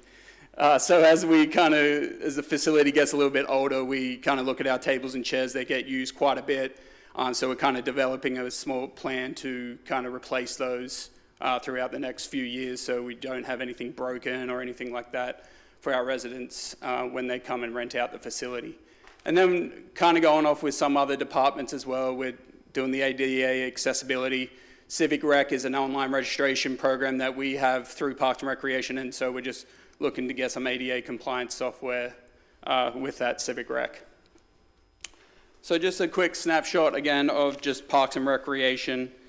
So it is a 9.9% increase. Some of those you'll see is our operating expenditures. From this budget, our water and electricity from all our parks and and trails come out of this budget. So we saw a little bit of increase on that. And that's why we see a little bit of an increase. And then again, we have the $110,000 for the grants for the Cultural Art Grant and the Historical Society Grant. Looking at the Palm Coast Aquatic Center, so we are looking to return to a seasonal pool. So when we were seasonal a few years ago, it ran from April 1st to pretty much the end of October. And then again, our primary focus will be to continue our swim lessons that we do. Was the first year we provided free swim lessons through the health department statute that they created, and we actually did 39 programs. So we had 39 kids utilize that program, which was really nice. And then again, continue our awesome safety with our lifeguard training, making sure everyone is safe as they come into our facility. So not really much to kind of go on with this. We're looking at a decrease of 0.2% to the pool, and that's mainly due to salaries and wages with us going seasonal. The Southern Recreation Center, again, our primary focus is to maintain court conditions, just not our clay courts, but also our pickleball courts. Expanding and continuing our community programs, expanding on some lessons, and then again, the safety aspect of entering the facility and people being at the facility. So in this budget, we did increase our court maintenance. That is just due to the 5 new courts we got this year. Requires extra tools, requires clay, things like that, that we just need to add to our budget, as we had 10 courts before, now we're up to 15. The addition of the Thor Guard, that would be that capital outlay that I just mentioned before. That was at a request of some of our users to the facility. We have kind of a little bit of a standard practice for those high traffic outdoor facilities, like Holland Park, Indian Trail Sport Complex, Ralph Carter. They all have Thor Guards, the aquatic center, to kind of notify people when there is lightning, thunder, or storm coming. So this is something that our users requested that we try and add to the budget, as you know, if we do have a storm that's, I think it's a 5-mile radius that our Thor Guard goes, then it will go off, signifying people to come into the building as soon as possible. Then we just recently contracted pro-level instruction. This was something that, again, we realized this was a need for the users of the Southern Recreation Center. We were able to provide some instruction, but we weren't able to get to that next level that they were wanting. So we just recently contracted our pro level, some pro instructors for both tennis and pickleball. We're looking to hopefully alleviate some of the personal budget from that, but we would kind of seek to incorporate some extra temporary or seasonal maintenance assistance for that facility. So then I have a question. The personnel, when you say you're alleviating personnel, we see a personnel increase of $132,000. So where are we putting those contracts that we're entering into for instruction, pro, whatever it may be, and then perhaps even maintenance? Where is that line item expenditure? So the 132 that we're looking to the increase is kind of more of outlining our facility operations, kind of being more in line with our operations of being open at the Southern Rec Center. So that's kind of where that increase is, kind of being more in line with our operating hours. Yeah. Are you meaning expansion of hours? I'm sorry, I'm just not understanding. So James has included cost for part-time hours to sit at the front desk and monitor check-ins, players, et cetera. And then we will see a future decrease because we just signed the pilot program with John Hudson Academy to just see how that goes. That's not included in a reduction of personnel hours for our pros that we have now. It will be in the future because we just signed that agreement, and again, it's just a pilot program. But James is asking for an increase in part-time hours at the front desk. But that's a lot of money for part-time hours. And then I looked at the increase in the health insurance, and it's for the Southern Rec Center, it's only 14,000 and some change. So I'm trying to figure out why we have such a high increase in personnel. We can reevaluate and get back to you. We'll work with finance on what specifically those hours were. Sometimes we try and have at least 2 people at the desk at all times. Even still. Yeah. That number is not right. Please tell me that number is not right for 2 part-time desk people and $14,000 in health insurance. If you guys could just look at that again, that'd be great. Definitely. Yes, we'll reevaluate. Yep. And then, just another increase of that 12,090 is for that ThorGuard piece of equipment. And then the operating expenditures was the court, mainly pretty much court operations. Thanks, Gwen. So we'll get to the Palm Harbor Golf Club. Primary goal is always to be cost recovery. We did go through and did some reductions in our repair and maintenance and also our fleet allocation. And then we did do some reductions in our salaries and wages as well. And then we are trying to implement additional revenue opportunities for the future, which July 22nd, we're coming back to council to kind of go through all that with everyone. So you can see here, again, that capital outlay that you asked before, that is for our irrigation pump, the main one that's on the course. I'm not sure on the year, but I've been told it is really old. So if that does go on us, we could be in trouble. Fairway conditions, greens and everything could go down on us, which could maybe result in some lost revenue as well. Yes, and we're using fund balance for that project since it is a one-time capital cost. But in James's presentation on the 22nd, you'll see the rate increase to cover those expenses.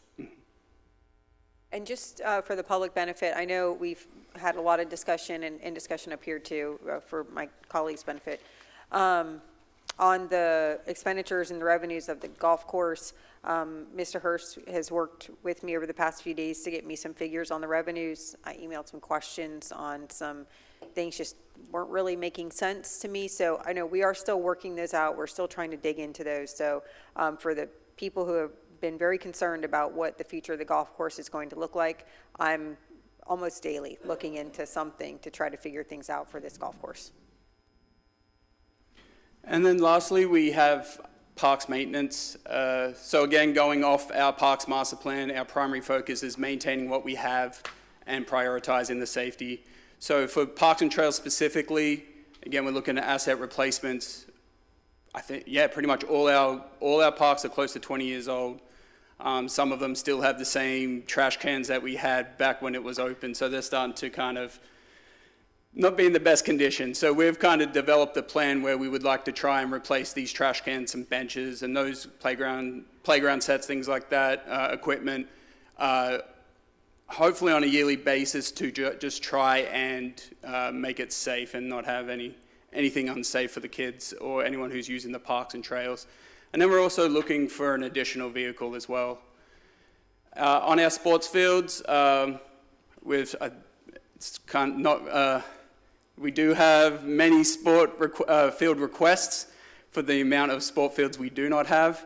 So what we are really trying to do is maximize those other parks other than the sport complex. So we want to we're even using Holland Park as we speak, but we do have Belterre, Seminole, Ralph Carter, and obviously the complex, but we're trying to maximize our field usage and then keep them at optimal conditions for the safety of people that use it. So we would see we did increase our chemical budget a little bit. We increased our clay, we increased our sod, things like that just to keep our our fields up to scratch.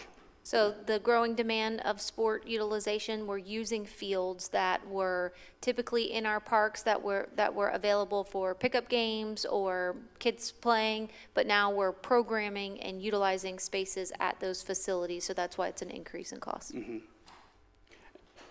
And then here, again, it's just, we see the operational expenditures. So it's just some increases, as I said, in the asset replacement. That includes boardwalks, things like that, some wood for that. Sorry, I didn't know, Lauren, if you wanted to. And one thing that James hasn't highlighted yet, but you will hear in Mr. Mansell's slides whenever he comes up, is the facilities maintenance allocation has increased in the various departments. We reevaluated the entire program. It was being supplemented by the non-departmental account, and now we have true up all the various budgets based off square footage of who uses what. And so that is why James has quite a significant increase in several of his budgets, because he has 13 parks, 4 different facilities, and so that's an increase in cost. But you'll see it in the backup detail, even in the city council's budget or city manager's budget, because we based it off square footage, and then it was a breakdown based off staff and ancillary contracts. And Mr. Mansell will go through some of that in his next slides. Thanks, Lauren. Yeah, and then just another interfund transfer was the 102, and that would be for the extra bread truck that we're requesting. Currently, this would help us maximize our efficiency and get to a goal of trying to landscape our parks once a week. Right now, we kind of share some trucks, so it's kind of everyone has to go to one. This will allow us to kind of split the group up a little bit and hit different parks at the same time, but be in different locations without, coming to pick someone up, or if we have to drop someone off to do something, we'll drop off equipment. This will help us be more efficient to get to our goal. And we are using fund balance to purchase that truck. We're not delivering bread, even though James called it a bread truck. It's just a 4-passenger truck with a large, heavy-duty bed. So we won't be Palm Coast Bread Department. And then just lastly, just our strategic action plan. So we do have 2 that's within Parks and Recreation. So we have to implement the Parks Master Plan. Again, it kind of goes back to our maintaining what we have. So when we look at our general fund and the budget there, that's kind of just the combination of our repair and maintenance and our operations through the Parks maintenance budget. And then our CIP is that of the 10 years CIP as well. Then the second one we have is to support and advance arts, cultural, and historical initiatives. So the general fund is that grant, the 2 grants that we have for the Palm Coast Historical Society and Cultural Arts. And then the special events, even though it's a different budget fund, we put this in here to help support those events. Kind of like the Spring Fest, the Cultural Spring Fest that we had with the Touch a Truck, History Day, things like that, yeah. And with that, that is Parks and Recreation. I have a question on the $516,000 for the Implement Parks Master Plan. I know we decided that we really wanted to go back and look at a lot of the different components that we have at our current parks, make sure everything is up, working. We started to get quite a few complaints about things that were kind of down at a lot of our parks. But how are we deciding what to go out and fix? So everything is inspected once a week. Okay. So we do have one of our leads for Parks and Trails. He goes out, kind of inspects pretty much every playgrounds, how much mulch we got there, are the boardwalks failing, do we need shell to put on the trail? So then we kind of, once we do that inspection, it's a priority of safety. So if we do have a bridge that's down, we don't want people walking on it until we fix it, things like that. So then we kind of prioritize it through safety as well. Okay, thank you. Thank you, James. Thank you, James. Matt Mansell, Director of Public Works, will present the streets maintenance budget as well as the facilities internal service budget. Good evening, Mayor and Council. Matt Mansell, your Public Works Director. So tonight we'll be going over the streets maintenance budget. As you can see on the slide in front of you, our why statement is delivering excellence today and improving for tomorrow. And that's really what this budget goes after, is maintaining that high level of service for our residents while looking at areas that we can improve with the resources that we have. Now, this budget specifically, when we talk about the streets division within Public Works, you're talking about the four divisions on the slide. So landscaping division is about half of that crew, and then the other half is split up between the quick response team, our sign and signal operations, and our special projects team. Driving most of our requests for this next fiscal year is some of the projects that are coming online, either have come online this year or we are expecting those within the next fiscal year. I spoke about these last year during our budget presentation, and at that time we didn't request any personnel, but you can see that as these phase in, we're looking at about 15,000 man-hours of additional workload. So if we were to just take that and divide it up by the FTE requirement, you know, really we're looking at 7 to 8 personnel that we would need to spread that workload to maintain our current level of service that we provide today. However, if you look at the next slide, we've come up with a solution that we're requesting to provide 2 maintenance workers on our staff to oversee a second inmate crew. So really that 2 personnel gets you 7 people working throughout the city of Palm Coast. And we've currently got 1 inmate crew working, and it's doing very well for us. And we're able to leverage that throughout the city. We float them around and really use them as a crew that can put out a lot of the fires for us in some of our trouble areas, while our full-time staff really sticks to our deliberate rotations. So other areas in the budget to highlight, I would point out that our estimated capital outlay for this fiscal year has increased because we leaned forward and with the city manager's encouragement, we purchased a automated sandbag filling machine that should be here within the next 2 weeks. So we'll look to highlight that operation in front of council and our residents as soon as we get that. We're very excited about that capability. And as well, you know, we see increases in our expected number of streetlights that are going to be coming online for the next fiscal year, so we had to have an increase in the bill for that power requirement as well. With facilities management, we currently have 6 personnel overseeing the 39 properties, and I believe it's around 42 outbuildings that we currently maintain in-house. And it's a very large contract workload as well that the facilities supervisor oversees to supplement those personnel and make sure that we can ensure the longest lifespan of the facilities that we have throughout the city. So this year we did also just complete a full facility assessment, and you'll see we have the 39 properties, and we're up to about 274,000 square foot that those 6 personnel are responsible for maintaining. Again, we look to what standard of care we should have and what kind of manning requirement. If we look to the International Facility Management Association, for the type of facilities that we have and with the square footage calculation, they're looking for about 10 personnel to oversee that. Again, I'm not going to ask you to jump from 6 to 10 people over the next year, but we are looking to make smart growth so that we can keep pace with things. In addition, we've got some personnel that will be retiring over the next couple of years. So as we bring people on board and get them trained at a deliberate pace, and also a pace in which we can train them to take over and provide continuity during that turnover, it's very invaluable to maintaining our standard of service. So we are asking for 1 personnel or 1 full-time equivalent to add to that staff this year. So. As Ms. Johnston alluded to earlier, we are changing the way that the revenues are kind of distributed with facilities management. So there's not a large increase to our operational or our expenditures. However, how the different divisions and different departments within the city are paying for that, we're being a little more deliberate with it.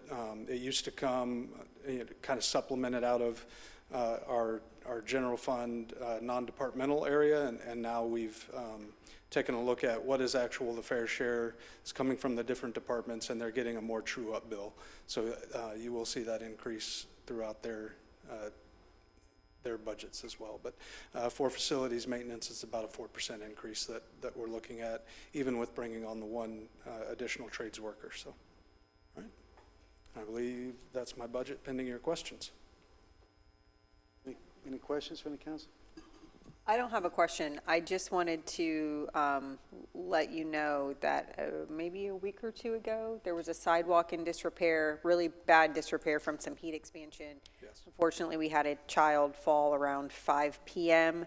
I think it was a Wednesday night. I immediately asked city manager to block it off, get it repaired so that we didn't have any other children fall. Thank God he had a helmet on. Kids wear helmets on your bikes, adults too, actually.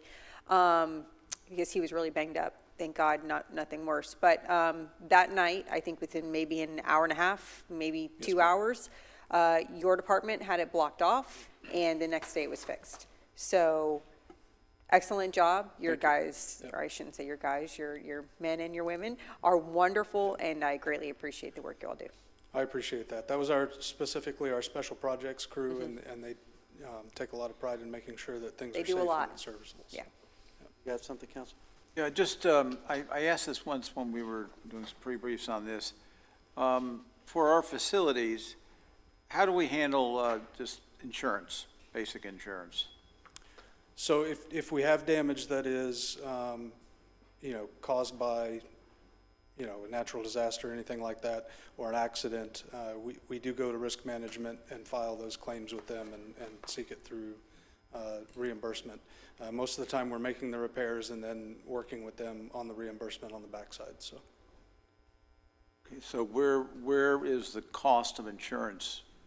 the cost of insurance is in. So the insurance costs are allocated throughout the departments. Yeah. There's an allocation, so you'll see them reflected in each department's budget. Insurance costs are going up, that's in general, but the deductibles, you can, that one way to save a little money is to handle some of the insurance claims just out of the budget, as opposed to maybe saving some money by having higher deductibles. I don't know, I asked that once before. We did do that analysis with the previous city manager. Whenever the county was going through that, anything over $1 million, we would factor into the budget. And the good news is that our property insurance actually went down this year. We renegotiated our policy, and it was going down, so that was good news. Okay, good. I did ask that question, and it makes. Anything else from the council?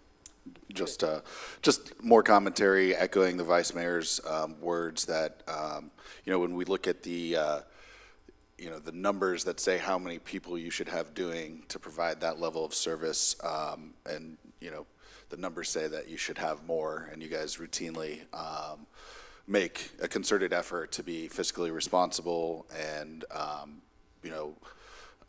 consider, the impacts of asking for more. I appreciate that you guys do more with less, and you do great work for our city, so thank you. Thank you. Anything else? Thank you, Matt. Thank you, Council. Have a good night. Thank you, Matt. Doug Agins, Director of IT, will present the Information Technology Operations budget.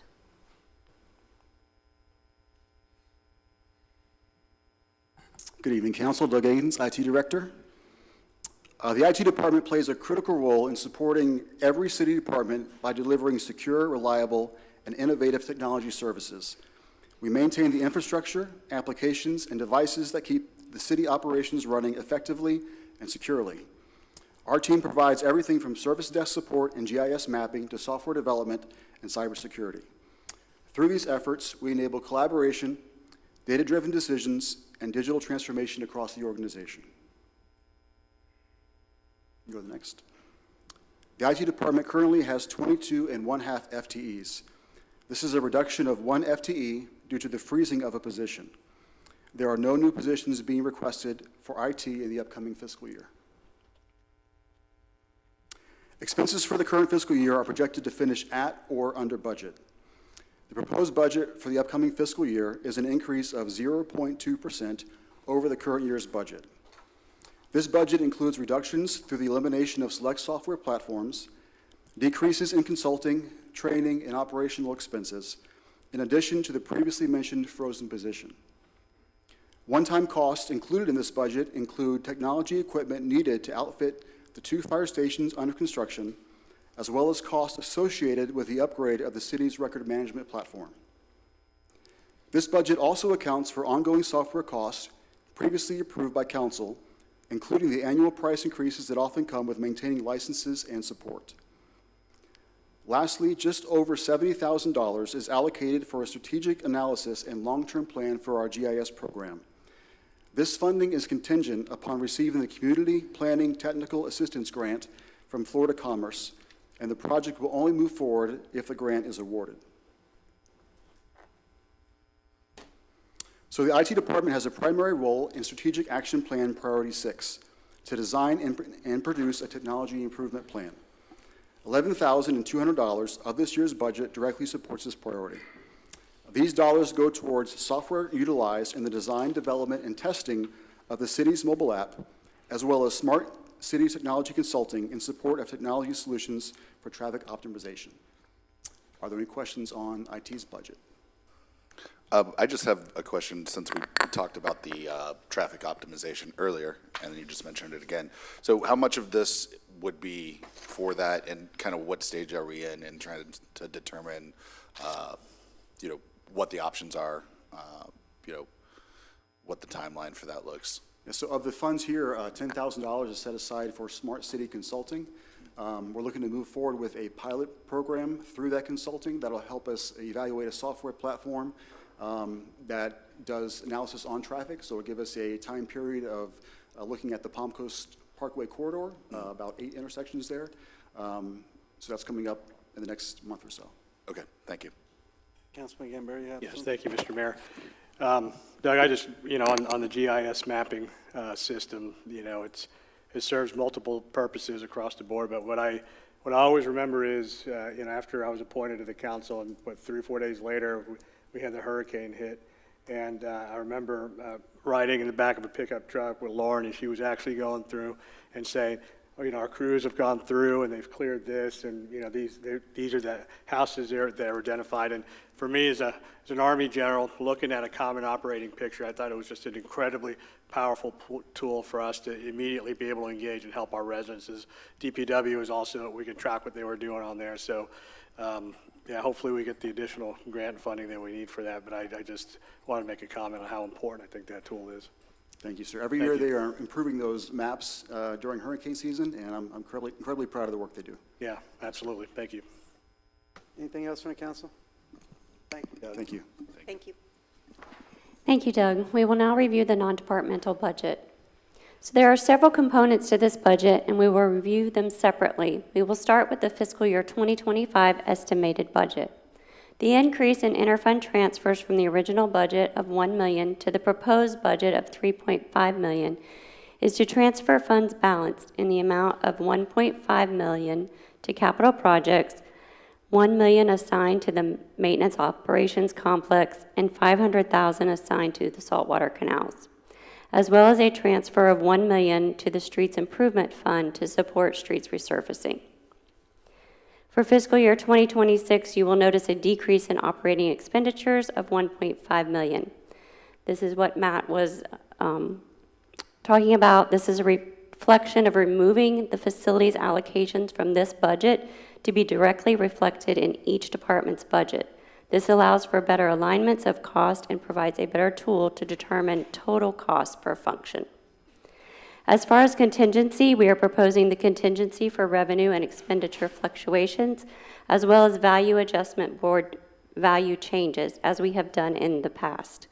We are still waiting for revenue estimates from the state, as well as finalizing department budgets. But as presented today, we will have $1 million available for council consideration. I will now turn it over to Helena to review the millage rate options. So your fiscal year 2025 adopted rate was 4.1893. The rollback rate for fiscal year 2026 is 4.0035.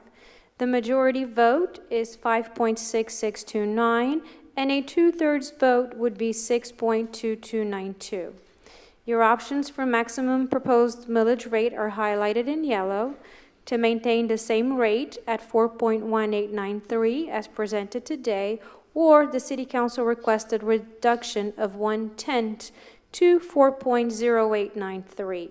We will need direction in order to finalize the resolution for millage to be set at your next business meeting, Tuesday, July 15th, for adoption. You are adopting the maximum millage rate.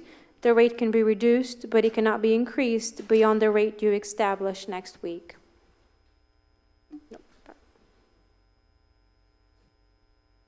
So, Mayor, City Council, we're looking for direction of what you would like for us to put in the resolution for next week, setting the maximum millage. Can I make a quick comment? Go right ahead, Councilman. Thank you, Mr. Mayor. Well, just overall on the budget presentation, what I was looking for as we went through this is making sure that how we raise revenue for our city and how we expend those taxpayer dollars are aligned with the strategic priorities that we've all agreed to. And I think we can, at least from my perspective, I can say the answer is yes. So well done on putting this proposal together. From some previous comments that we discussed, the two things that I didn't see in the budget were entitlements for Track 17, and I think Councilman Miller and the Vice Mayor were both touched on land for the Humane Society as well. And so just something to consider. I mean, if we were to reduce the millage by, 1/10 of a mil, that's what, $1 million we would have available to potentially apply to that. And then just overall, and I think we saw it in our one-on-one meetings, but you had a slide that showed where our millage sits in comparison to the rest of the municipalities and the county. Like, for example, where does the county have their millage rate at? 7? It's above 7, yes. Okay. The school board, where are they at? Okay. I don't know if but I think. That was from our July 24th presentation, and I can bring those slides at next week's presentation if you'd like. I can bring those back. 9 cents of our dollar, we get 25, if that helps. Yeah, so I think they're around 6, somewhere around that. It fluctuates every year by state. I think the only government entity in the county that has less than us is Beverly Beach. Beverly right? Beach, yes. Right. So I think they're at 1 mil. Correct. So anyways, I point that out to say that I think we're being responsible with our millage rate, but, it's a decision point on the maximum millage rate versus, we still have some other priorities that fit in within our strategic action plan, the things that we still want to get done.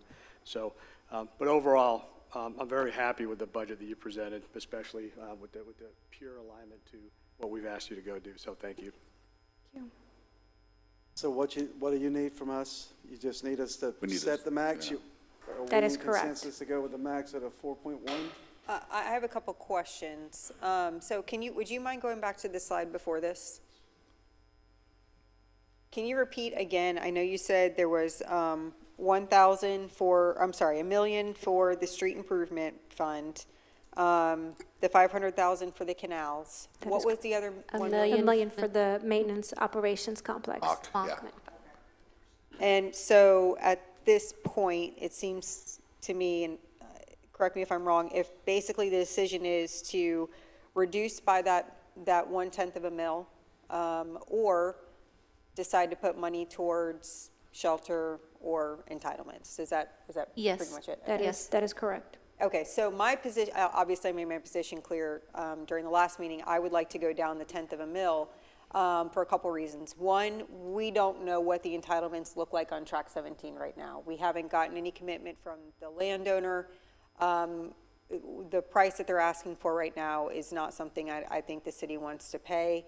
As far as the shelter goes, I just don't think we're there yet. Plus, if we can add it to the CIP, or if we can look into an impact fee from the county, I would still rather go those routes than dedicate property tax money towards it right now, because it's just too, we just don't have a plan. It's my opinion that in the good years, and this is a good year, last year was a good year, we're bringing in money, that property tax rate should get as low as we can get it without sacrificing level of service and quality of life. If we can even chip away and tighten our belts a little bit during these good years and still present a wonderful budget, which you all have done, I will greatly commend you. Staff has done a wonderful job, city manager's done a wonderful job, all of our directors have done a wonderful job in presenting this budget. I mean, we're doing so much. To the chief's point, we have 2 new fire stations coming online. It really is pretty incredible what we've been able to do. And I think with the raising the impact fees that we've just implemented and some of the other ways that we're starting to leverage technology, I think it's only going to get better. We also have some pretty exciting commercial projects coming through here in the next few months. So I think it's going to get better, but I think that it's incumbent upon us when we don't really have a concrete plan to put this $1 million to, I say we go ahead and reduce the millage. Can you go back to the next slide, please, Elena? So your guidance from us right now is where you want us to set the max millage for moving forward in the planning process. That is correct, for your resolution next Do we want to Tuesday. stay with the max of 1.89, or do we want to not pigeonhole ourselves in? Well, my recommendation is that, based on what everybody said, is to do the, since we have a clear-cut idea of what that $1 million is not going to be used for, I'd say the 4.093 is what I would think is the correct way to go at this point. Well, that can't That's be a our ninth, that that's a can't tenth of be a our point. max millage, though. Yeah, that would be the max. Yeah. It could be the max if The we max. agree on it, yeah. That would be the max that we would say that's the max we're going. And that's what I would support as well. Can I make a couple comments? Go right ahead. Thank you, Mr. Mayor. I agree with you completely on, fiscal responsibility, and I think the points about not having a clear path forward on the usage of those funds as of right now kind of lends itself to not setting aside that money. I would say that I would probably be more in favor of capping at 4.1893 and then having this discussion again, and we have the leeway to remove it.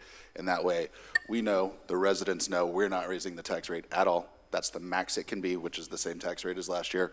And then we can move forward with reducing it if the final decision is we are not putting any money aside for animal services or, what was the other project? Entitlements. Entitlements, yeah. So if we can decide on that, at those meetings, then I think we'll be in a good spot to be where you're advocating for, Vice Mayor, with that 10th reduction. And, we know we're at 4.1893 at a minimum, which would be the same tax rate as last year. Yeah, and I appreciate that. I'll go with, the consensus of council since we're not specifically voting on it, but, just for future, and since, it's not a violation of sunshine because we're all up here, I will not vote above 4.0893. I do have a question on fund balance. What is our fund balance? What is the legal requirement? What's our policy and where are we at?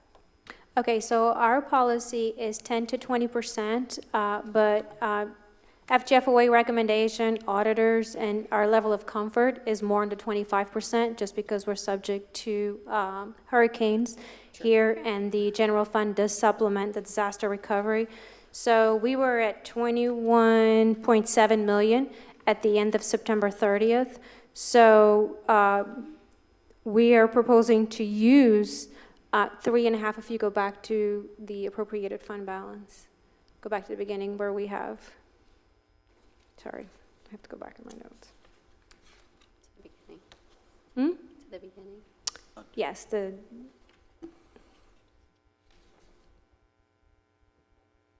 back to revenues. Went through a lot. Yes. Seizure. So you can see there, we're proposing to use 1.5 million for 25 and another 2.1 for 26. So about 3.6 million of fund balance. So that would still put you above your 25% requirement. Okay, so I think that's comfortable. I don't want us to keep chipping away at that, but it being over 25%, I think that's still a really safe and healthy place to be. So thank you for that. Of course, How you're much are welcome. they asking for the entitlements for track 17? It's like between 3 and 4.5, right, is where we're negotiating at. So do we have consensus to make the max mill 4.1893? And to be clear, Vice Mayor, as of right now, I'm voting with you on that 4.0893 or whatever it is. I think that's where I am, but I mean, I'll. But I want it to give doesn't really leeway. make too much Well, we're at the start of this process, right? Yep. Yeah, Yep. and through the process, something may come up, we're like, you know what, we might need that. That's what I'm So- saying. If something somehow materializes in terms of animal services or something, which I don't anticipate it would, I would not want to be in a position to where we've already capped it. Well, it just. As long- I unlikely appreciate as the it fact is, that the yeah. staff was able to explain Yes, where the absolutely. 1/10 of a mil would come from as of this point in time. So do we have consensus to set the max at 4.1893? You have mine. Got it? You good, Helena? Yes, sir. Thank you, ma'am. Hold Just on, we got to open this. Any One other- more little slide, if you don't mind, just looking ahead. A reminder, July 15th, next Tuesday, we'll come back. And July 22nd, this is where we will come to you with the proprietary fund operating budget. So that will be your water, wastewater utility, stormwater management, the building fund department, solid waste, and your IT fiber.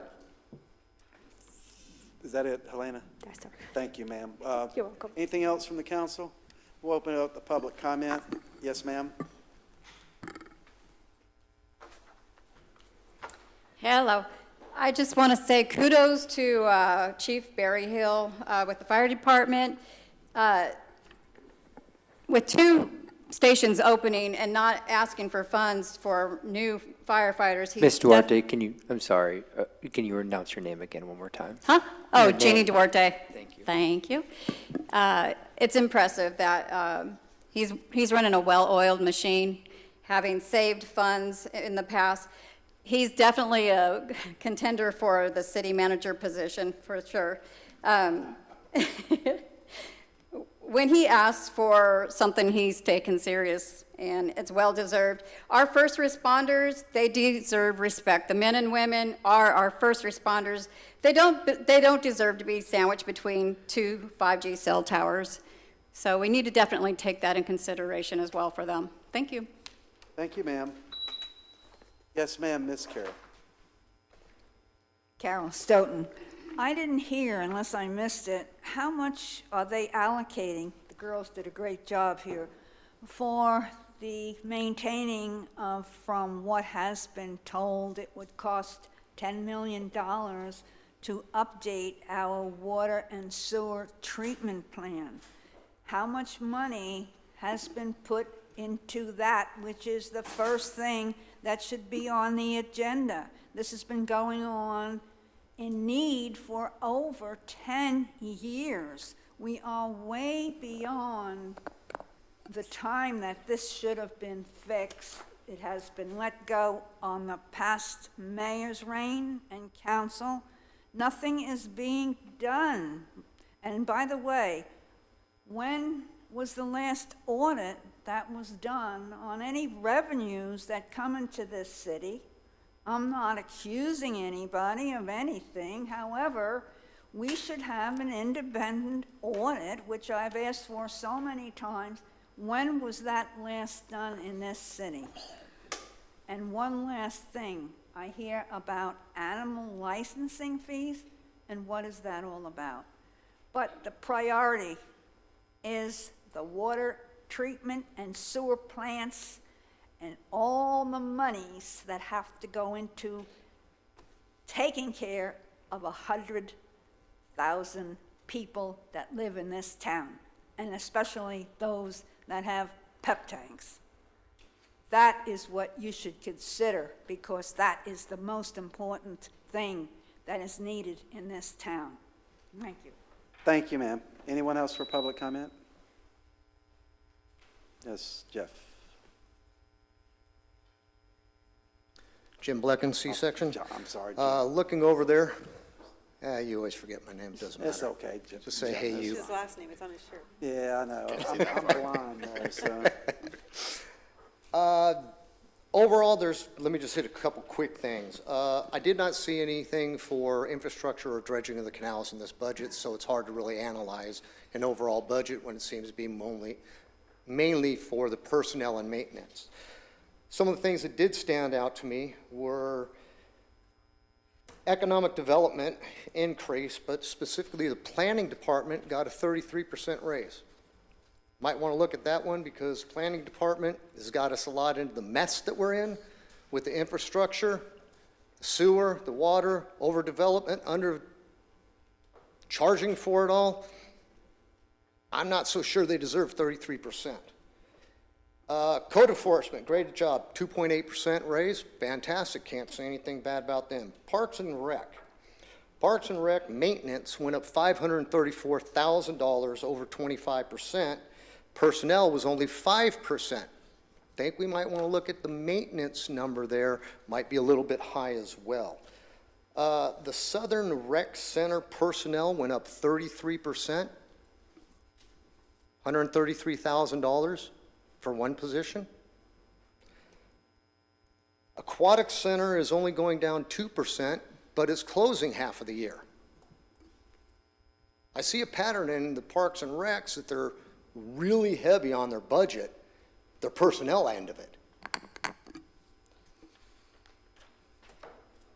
Street maintenance, magnificent job, 4.4%. That's just basically a raise in pay for living cost. They are bringing in a new autofill sandbag machine, which I think might be something we might want to consider for the dredging material. Fill up the sandbags with dredging material. After it dries out, might be a good thing, might actually get to double dip on it, trying to get going on the dredging. And millage rate, whether it's 4.1893 or 4.0893, I think you guys are doing the best you can considering how, destitute we are on having money for our infrastructure and other things. Do I like having taxes higher? No. But in this case, when we are in an extraordinary circumstances situation here, I got to actually go with the higher rate. Thank you. Thank you, sir. Anyone else for public comment? Yes, sir, Mr. Webb.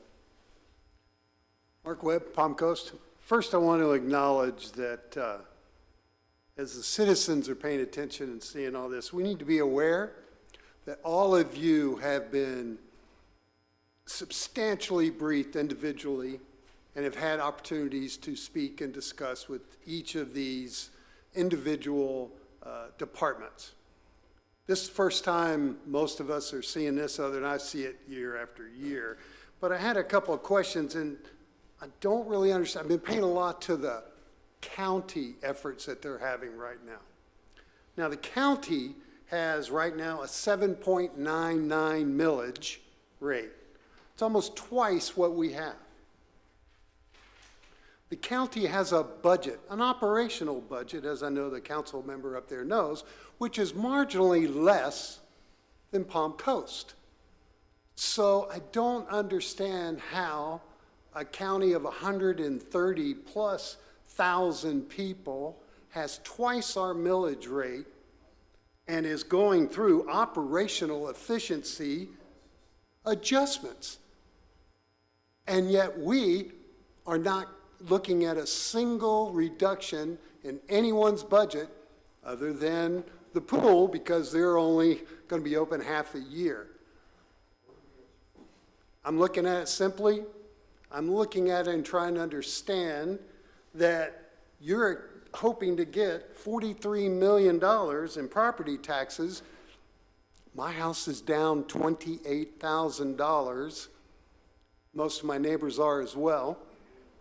You're hoping to generate, and I didn't catch the actual number of permit and fees based on the new permitted and fees, yet we just heard we have a 2-year waiting of saturated homes for sale. I just recently drove through the houses up on US 1 for another reason and found no new buildings going in, multiple ready for move-in homes, because we're saturated. There's not going to be a boom this year, and you guys are projecting it. So I would hasten you to be aware that if the county is telling the sheriff to cut from 4 to 2% cost of living and find $3 million to cut out of his budget, and you give him $3 million more so that he can patrol the interstate out there because we know the state law enforcement isn't out there anymore? Great questions to ask for the next 2 to 3 weeks when we put this together. It's not going to be golden much longer. Thank you. Thank you, sir. Anyone else? Public comment? Okay, we'll bring it back to the dais. Yeah, we will be covering, this is just general fund. That is So correct. everyone understands. We'll be doing the other departments and stuff as far as, and who asked that question? Ms. Carroll, we are investing. That's why your rates are going up. We are investing in the water treatment, wastewater treatment systems. So we're about to be in a whole lot of debt, over $500 million in debt as far as our wastewater treatment is concerned. Wastewater and water treatment. So anything else? Thank you. That's been going on for 8 years before you. Any other questions? Any closing comments? You got something, City Manager? Mayor, do you want me to address some of the public comments? Ms. Carroll also asked about an audit, an external audit Yes, that's done. We finished that up in what, March? in March, and it is located on our city website. And then Parks and Rec, the increases in operations were also due to the facilities allocation increases. And as promised, Mayor, City Council, we will reevaluate the SRC hours before your presentation for next week. And then the animal licensing, so if you have animals in Palm Coast, you're required to get them licensed. You do that through the Community Development Department. Right now, it's only $5, but we're looking at increasing that just to make sure we cover the costs associated. And then the big difference between the city's budget and the county's budget is the county also has the constitutional officers, which I believe, Ms. Pontieri, you told me that makes up about 40% of their budget. Yes, As a very large one. as well as they have debt service that they have to pay on, whereas we have no general fund debt service payments. So just wanted to have some clarity there. That is- Yes, yes, ma'am. Every year, Ms. Carroll. City Manager, I did want to touch on, you said the COLA was 2%, and then you said 3% merit, I guess, merit-based raises, I guess. What is the percentage of our employees that are getting that 3%? Where are we at on that? It's an average, Mayor, so it's 0 to 5%. So we reward those employees that are working really hard for us. So it's not, with the exception of the fire union contract next year, all firefighters in the CBA get a 3%, but everybody else is judged off their performance. Yeah, and for those that were interested, the COLA, the state COLA this year that the state allowed was 2%. So we're in line with the state. What was the other thing I wanted to cover? I do agree with you a little bit, Mr. Webb, as far as in the future, because I think we're about to hit some lean times, and cutting back the millage, it provides relief to most homeowners, everyone in our community, but it does put us at risk, because things are going to change, and I don't see the housing market, we're not going to have. You said it, Mr. Webb, we're not going to have a boom. There's a lot of rollbacks that are happening. A lot less construction, a lot of people are complaining about losing home value. So we got to contend with that also. Anything else from the council? Just really quickly, I also want to mention, this budget also includes the improvement to the firefighters' pension that we voted on. That's, last council voted on, but it goes in this fiscal year, which is really huge. And then it also will include the increase in the sheriff's deputies. So, I mean, this budget is a very, very good budget. You guys did a bang-up job this year. Thank you. We pay a lot of our money goes towards Public safety, yep. Public service, exactly. Fire rescue, sheriff's department, and it's because we're growing. We're growing at a faster clip than we should, but we have to be able to support the community and do what's right as far as keeping our residents safe and secure. Does someone else have something on here? I did, Mr. Mayor, Yes, just go real ahead, quick. Mr. Yeah, to the point, City Manager, what's our percentage based on this budget now for public safety?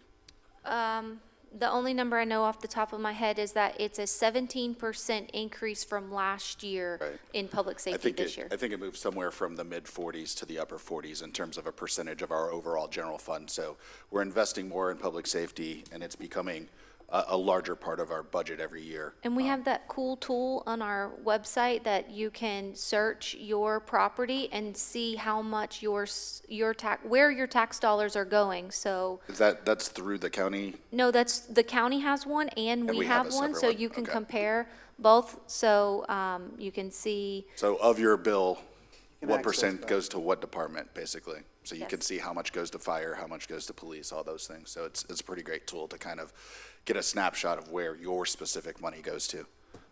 So that's a great tool. The suggestion about dredge material, we have some money allocated, but it's not a lot. It's nowhere near what we looked at in terms of proposals. For design. But using the dredge material, reusing it is a great suggestion.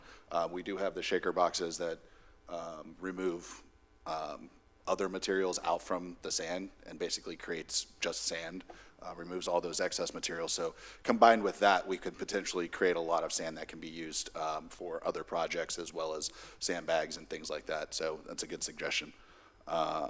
I just want to see the new machine. Yeah, I mean, I filled auto plenty of sandbags in my time in the military. Yeah, so. I want to see. I wish I had one. Right. The Army did the replenishment at the beach. They had essentially a giant shaker because there are bottles and Yeah. things like that in there, and they had to clear all that stuff out. And that was pretty impressive machine. Yeah, the shaker deck specifically, I watch Gold Rush, and it's You gotta like be similar to careful. the machines that gold mined. The same thing. Yeah. Do with it. Hey, Matt, what is that system? Is it electric, hydraulic? What is it as far as the sandbag filling machine? It's electric, so we don't have to deal with hydraulics?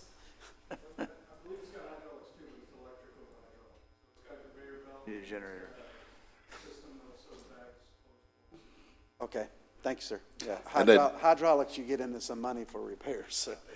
Finally, Mr. Webb, I agree in terms of the future, and that's been acknowledged. I think because everything's kind of in arrears in the state of Florida, I think what we'll see is in the next year's valuations, we'll start to see what you were talking about, what your current house is going down in value because of the current marketplace. We'll probably see that, and we'll have to deal with that in next year's budget because of those reasons. So we need to be prepared for those because there is likely to be at least one lean year coming that we'll have to deal with.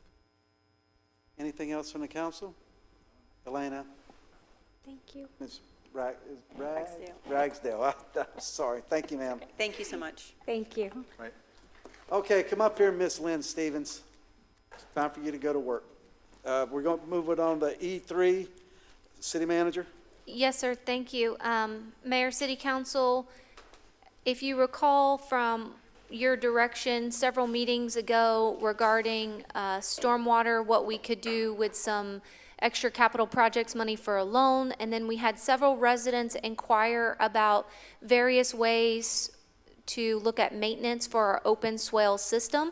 And Ms. Pontieri, if you recall, we try and give you an annual stormwater update before the budget comes, just monitoring our progress of what we've done. So we've compiled all of that information into this presentation that Ms. Stevens is going to go through with Carl's help and support for capital projects. So we hope that this will answer a lot of the residents' questions on our swale system, the various designs, and then give City Council some options for those capital project costs. Lynn? Lynn, let me ask this question up front. How prepared are we for the storms that are coming? How comfortable do you feel right now? Strong, moderate? I feel more comfortable this year than last year. Okay. All right, thank you, ma'am. Well, good evening, Mayor and Council. As City Manager said, Carl and I are here to give you an update as to what we've been doing in the Stormwater Department. As you know, our Stormwater Engineering Department manages rehab and expansion of our infrastructure systems, as well as daily operations of the stormwater system. And we're going to be covering the stormwater system only this evening. Much of our original infrastructure was installed during the initial development of Palm Coast that began in the 1970s.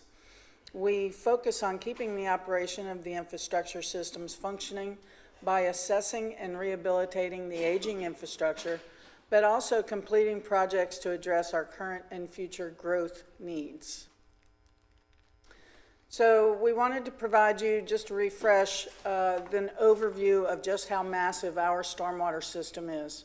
We do have over 1,200 miles of swales, 58 miles of freshwater canals, as well as 14 control structures for those canals. We have over 177 miles of ditches, freshwater lakes, as well as over 3,300 pipe locations and over 1,700 catch basins in our stormwater system.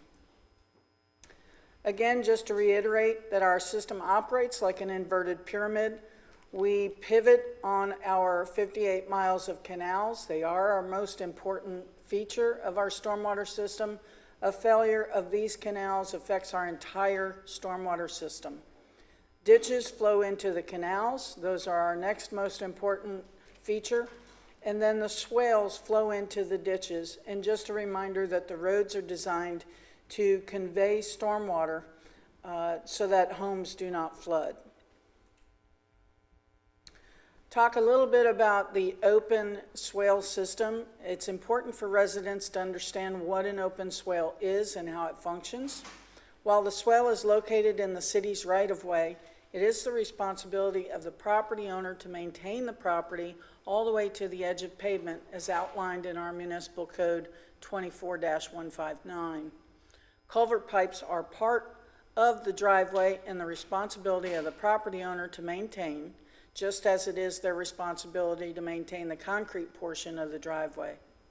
Many culverts are currently experiencing severe corrosion due to age.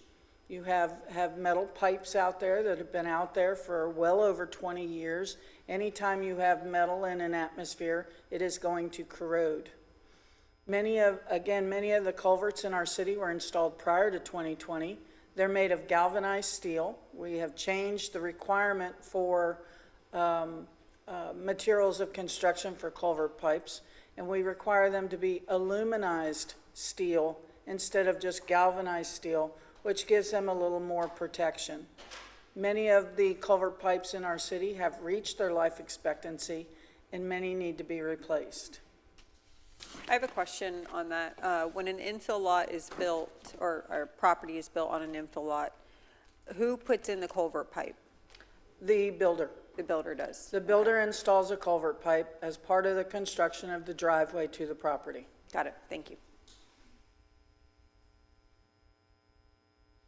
As we have said before, swales are meant to retain water and allow it to percolate back into our groundwater system. Many areas of our city have swales that retain water year-round. This is due to the type of soil and the normal groundwater table in that particular area. Topography also plays a role.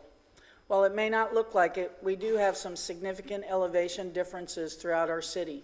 Some roads can be up to 1 to 2 feet higher or lower than the next street over. In addition, when the canals were built, the developer used that dirt as fill on many of the lots. Some of the soil was very mucky and doesn't necessarily allow for water to flow through it easily. One of the City Council's strategic action plan objectives was to address stormwater maintenance and performance with a focus on the swales. Staff approached this objective by reaching out to other municipalities that operate open swale stormwater systems and just to find out what they do to maintain their systems. We found 4 cities in Florida that were comparable to Palm Coast and sent them a survey to ask about their swale maintenance. The survey included questions like how many miles of swales in their system, specifics of how they maintain their swales, how they maintain culverts under the driveways, and how long after a rain event residents can submit swale concerns. 3 of the 4 responded to our questionnaire. None of the 3 respondents said that they cleaned culvert pipes and that they leave that to the homeowners, and if they're not maintained, they turn it over to code enforcement. Cape Coral maintains their swales by regrading and resodding, very much like Palm Coast. They regrade approximately 13 miles per year of their over 3,000 miles of swales. And they are based on resident complaints. Most of their swales are very, very shallow, and they are very sandy soil conditions and the lower finished grade elevations. I'm sorry, Most- you said 13 of 3,000 Yes, sir. per year? Okay. 13 miles of over 3,000 miles of swales that they regrade. Most of their residential properties are less than 8 feet above sea level. And I can tell you that from personal experience. I lived there for many years. Staff chose to visit Port St. Lucie and Palm Bay to gather more information because they use different methods of swale maintenance than we do, and we're going to discuss those in the upcoming slides. So we first visited Port St. Lucie. Their community was also developed by ITT and very similar to Palm Coast. Their population is much larger than ours, but they do have about 1,200 miles of open swales. They started using a perforated liner 35 years ago in their city. The city leaders stopped using them in 2023, but then reinitiated the use of these perforated liners about 15 months later. They stopped due to the cost, not only the cost of installation, but the cost of maintenance. And they also stopped due to the impact on water quality. It had a negative impact on water quality because it didn't allow as much of the water to percolate into the ground or allow the swales to clean the water before ultimate discharge. They reinitiated the program due to customer demand. So currently, they do not regrade their swales at all. They do have approximately 920 of their 1,200 miles of swales, or 77%, that have these liners installed. So when we went to Port St. Lucie, the city purchases 12-inch diameter HDPE, which is high-density polyethylene pipe, that has drain holes in them. And the city staff cut that pipe into 4 sections. And I kind of gave you a little arrow here to kind of show where that perforated pipe is on the ground. They also cut half-inch PVC pipe into 12-inch sections, and they angle one end, and then they put a cap on the other end. And it is these PVC pipes that they use to hold the liners in the ground. So this shows you the diagram of how they install the liners and what the liners actually look like. And if you look at their detail A, you can actually see the PVC pipes sticking in the ground that just line the very bottom of their swales. The liner in Port St. Lucie is installed by the contractors if a new home is being built, and city staff install them if they don't have a liner for the very first time. The cost to install the liner is $47 a linear foot. Typical Palm Coast lot, that's 80 foot wide, so the cost would be about $3,760 per home for initial installation. When we were in the city, we went through and we took a look at some of the installations that they had. So this is a photo of an existing swale in a neighborhood that we stopped to look at on the left. There's standing water in the liner at the time of our visit, and the ground surrounding the lined swale was very wet and squishy. So when we walked through there, our feet actually got wet because it was very, very wet and squishy. Staff surmised that this style would pose a safety hazard in our deeper, less tapered swale system. The center of these particular liners had algae growing, which could be a concern for slip and fall for our residents. Furthermore, there was a concern about the issues when mowing, either tearing up the liner or the PVC pipe studs, or the residents twisting an ankle or slipping in the liner itself. We were concerned about the safety hazards with our residents. Do we know how long it takes water to percolate in these systems? In these systems with the liner, I do not know the number, but I do know that they do not percolate as quickly as an open, just grass swale system. Just based on physics, you wouldn't think it would because you've got limited space of water getting through the liner, but I wasn't sure if you guys asked. They did not have that information for us. But I did want to note on that particular slide, notice that the swale on the right, how shallow that is. Ours are much deeper than their swales. So Port St. Lucie also performs maintenance using an outside contractor to edge and clean the liner. The cost is approximately 10 cents a linear foot for cleaning. Port St. Lucie cleans those liners 6 times a year at a cost of over $3 million a year. An average 80-foot lot in Palm Coast would cost about $8 a cleaning, or $48 for 6 times a year. For system-wide cleaning, if we were to retrofit 1,200 miles of swales, that would be an estimated cost of over $633,000 per cleaning, and if we did it 6 times a year like Port St. Lucie, it would be about $3.8 million a year for the 6 cleanings. Repairs are also an issue. We talked to Port St. Lucie about repairs. Cars park and drive on it. They have the same situation where cars park in swales, drive into the swales, and damage and break these liners. Other breakages occur due to contractors working on the property, such as pool installations, shed deliveries, and other deliveries to residential homes. The cost to repair the liner is the same as a new installation at $47 a linear foot. Port St. Lucie is the only community installing these types of liners. The city of Sebastian looked into this liner system, and they did try them, but they stopped due to the cost.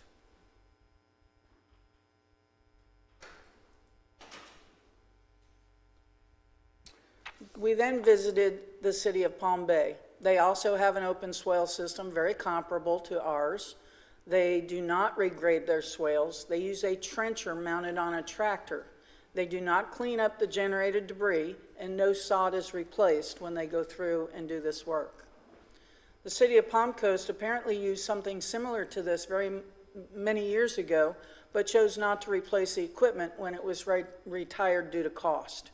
There was also some other issues of shallow buried communication cables that posed a problem with residents. I understand the transfer, again, also created issues with communication cables in that right-of-way. So the city of Palm Bay, again, has over 1,100 miles of open swales. They do not clean their driveway culverts. They do not accept swale complaints for 5 days after a large rain event. They do not regrade their swales, and they do not sod the bottom of the swale when they trench it. So Palm Bay will only trench dry swales. They don't touch wet swales, and during our pilot using a trencher, we discovered exactly why, and we'll show you those photos in a few minutes. They do have a trenching schedule. They use 4 3-person crews, but they're requesting a 5th crew in their upcoming budget. So they would like to have 5 crews out there doing their trenching. They do not check the swale elevations for proper depth or slope. They simply go by the culvert elevations. And here you can see their device being used in their city. Did you, when you mentioned, swales, and I'm sure it's in this first slide as well, but we have about 1,200 miles, right? So, That's correct. So this amount of miles is very comparable to ours. Yes, both of these cities were very comparable to our system. Thank you. So the city of Palm Bay, again, the trencher just clears the very bottom of the swale. It just provides a small little avenue for water to move. The crews do not clean up the debris. I'd like to point that out. In Palm Bay, the crews do not clean up the debris. And what we found is some of these trenchers can send this debris well into their front yards. Also, I wanted to point out in that upper right corner, there's a resident there that is cleaning up the debris left behind by the trencher. No sod is replaced once they go through and they do this trenching, so they leave it just bare dirt. Again, there's a 5-day waiting period after a rain event before a resident can put in a work order for issues with their swale. Again, they don't trench the wet swales, and they don't trench in front of a new home site for 6 months after construction. In addition, the city, again, does not clean culvert pipes. They notify the residents and code enforcement of any issues. They trench approximately 50% of their swales per year, or about 600 miles of their open swales per year. Lynn, did you happen to ask them how much they charge them as a penalty? No, I did not. I'm sorry. I could reach out to them and find that Or information. thank you. Do we know, I mean, that seems like a lot to be able to trench 600 miles a year. Do we know how many crews, how many pieces of equipment? They have 4 crews. Okay. They're 3-person crews, 1 trencher per crew. And they're asking for a 5th crew in the upcoming budget. Do we know how much these pieces of equipment cost? Yes, I will get to that a little further in the presentation. So, staff decided to pilot this in our city. So we went out and we rented one. We found a trencher that we could rent. And we rented the tractor with the ditcher attachment for a 1-month pilot. We worked on swales in front of vacant lots, swales that were along roadways that didn't affront persons' homes, and in some areas in residents' front yards. The machine worked fairly well on the dry swales, which is why Palm Bay's program only trenches dry swales. Many of the swales in Palm Coast are always wet and will pose a problem if we try to use the trencher. Some of we also consulted with Public Works to discuss how the method would impact their right-of-way mowing and their neighborhood mowing on vacant lots. And they indicated that this would pose an issue for most areas where they mow in the right-of-way unless we had crews that went through and cleaned up the area prior to leaving. So we did go through, did some areas in our city. This, I believe, was on Point Pleasant. We did some vacant lots through there.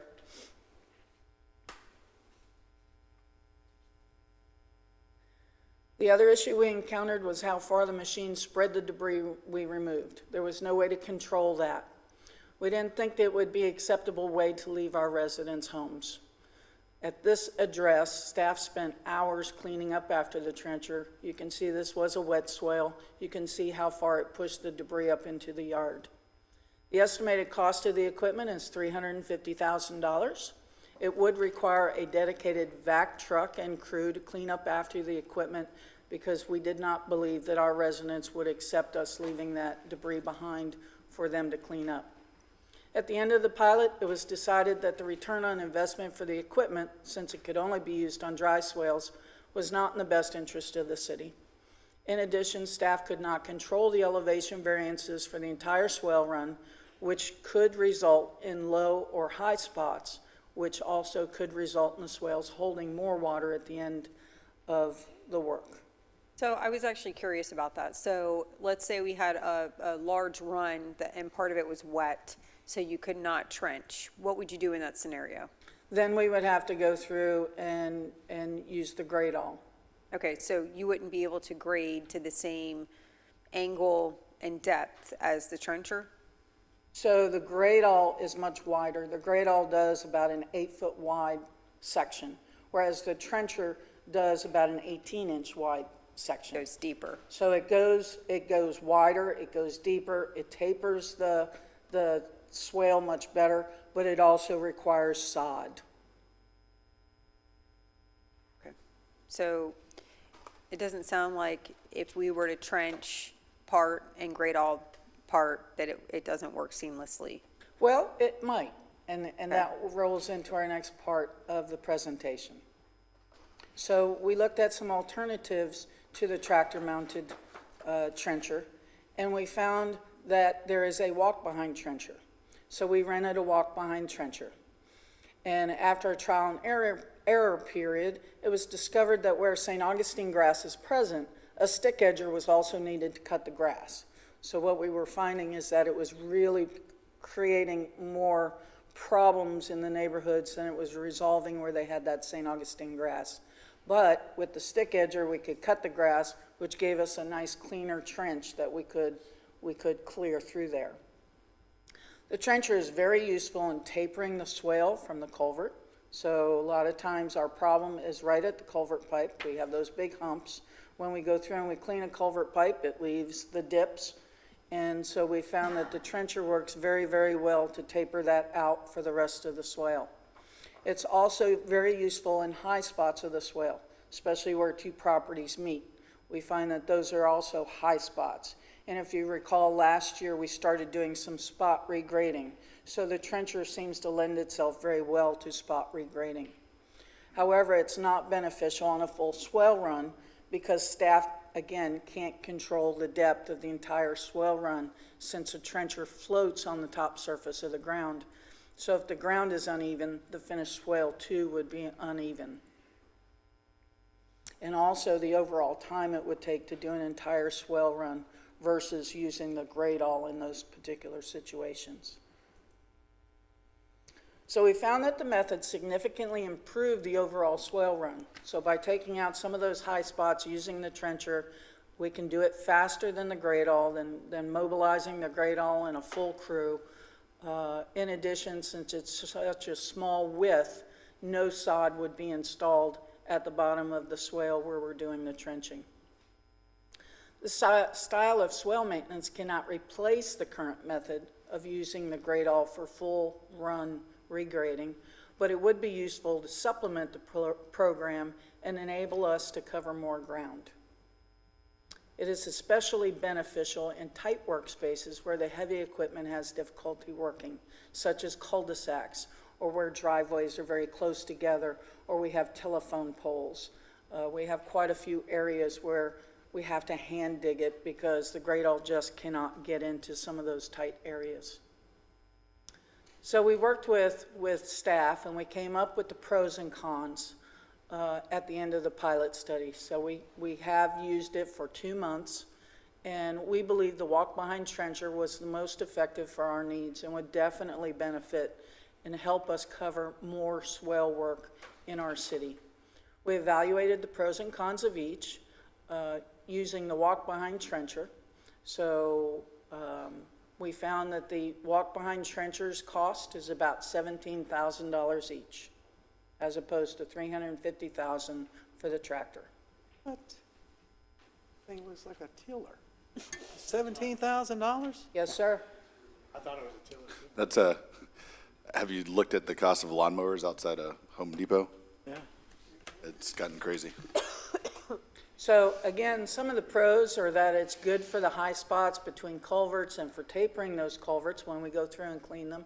It's good for vacant lots, so we can make significant impact on where there's vacant lots that have overgrowth and is impacting our swale runs. Small amount of trenching can improve an entire swale run. The work is it works very well in those restricted access areas, especially busy roads.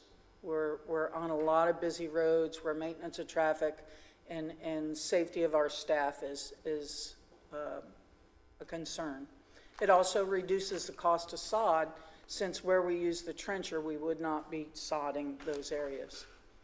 Of course, some of the bad side of it is that we can't use it in wet swales. It is not very effective in a wet swale, where there's standing water in a wet swale. We cannot control the elevation, so it's not good for a full run. We will need a vac truck crew to assist them, so we would go through and clean the culverts at the same time that we're tapering those culvert areas and taking out the high spots.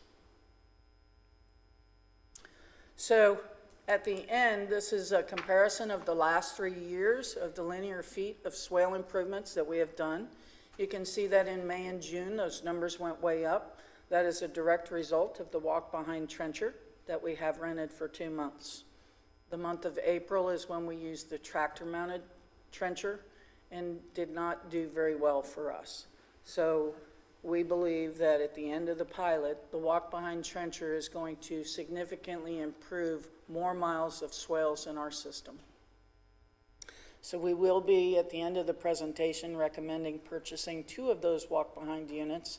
And we plan to utilize our hybrid crew, which was the ditch crew that was added as part of the rate study, and we reallocated them to work in both the swales and the ditches. And we have now redirected that crew to work with these pilots and the trenchers. So these are the ones that have been actively using it already? Yes, Okay, so no learning curve, so to speak, because they've been using it for a couple months now. that's correct. Good. And actually, staff is very excited about utilizing these longer term.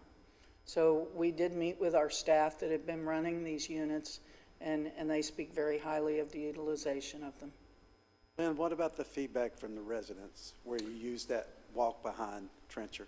We have not had any, I would say, very minimal negative feedback.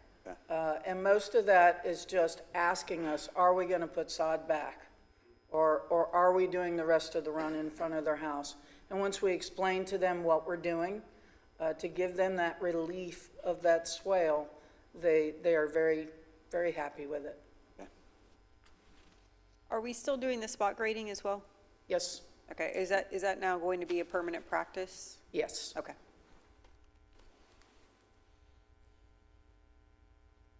So staff also investigated contracting. We've talked about that numerous times here at the dais, about contracting some of this work out to increase the quantity of work that we're currently performing. So we solicited quotes for ditch mowing at 2 different times, and only 1 quote was received. When we asked some of the vendors about the project, the vendors stated they have issues getting and keeping their own staff for the work they currently have, and were not interested in this type of handwork.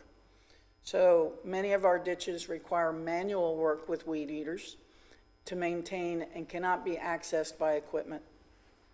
Most are wet as well, which inhibits the use of the equipment.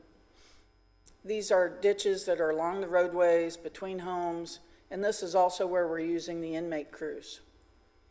For large ditches or ditches that require demucking or reshaping or major vegetation removal, we have our specialized equipment such as our Menzie or our pontoon excavator, and you'll see those working throughout our community. Staff also solicited quotes for culvert cleaning back in 2024 when council asked us to research that. There are approximately 36,000 driveway culverts within the city of Palm Coast, and we advertised a request for quote to clean culverts for approximately 5,500 culverts in one section of the city. Those quotes came in and ranged anywhere from $100 to $600 per culvert cleaning. That cost does not include the required staff time to monitor, oversee, and inspect the contractor work. Staff estimates that in-house culvert crews perform culvert cleaning for approximately $94 per culvert. And during last year's budget cycle, City Council authorized staff to purchase a second culvert vacuum truck and add the crew to operate it in lieu of contracting the service. So culverts are cleaned when the swale flow path is blocked and during swale regrading. Again, culverts are part of the resident's driveway and by ordinance theirs to maintain. Staff developed a scope of work and solicited quotes on GovSpend for swale regrading. We did this twice. The solicitation was sent to over 600 companies on file with the city. 2 quotes were received. The bids do not include sod, and they do not include culvert cleaning, both of which are performed by city staff when we regrade swales. The city's cost for sod is approximately $10 a linear foot. Staff reviewed the current FY25 budget and extracted the cost of swale maintenance. It's estimated that the cost for staff to regrade swales without the cost of sod and without culvert cleaning, so we could be comparable to what the contractor quotes were. It came to approximately $7.65 per linear foot. So the contractor quote came in at $7.85 per linear foot on the low bid. So we have issued a purchase order for the swale regrading company to come in at $7.85 a linear foot to evaluate future use of contract services. So that is our next step of evaluation for swale maintenance. The contractor is going to be focusing in the B section. That's one of our larger sections of the city. And they're going to begin work by the end of July. And once that work is completed, we'll be able to compare their final work product to our work product and provide council that evaluation. Is that the old B section or? That is the B up in Indian Trails. because that was going to be our next section that we were going into work. We have a lot of back work orders in that area that we have not been able to get to. And there are some areas that do back up in the roadways, so that's our area.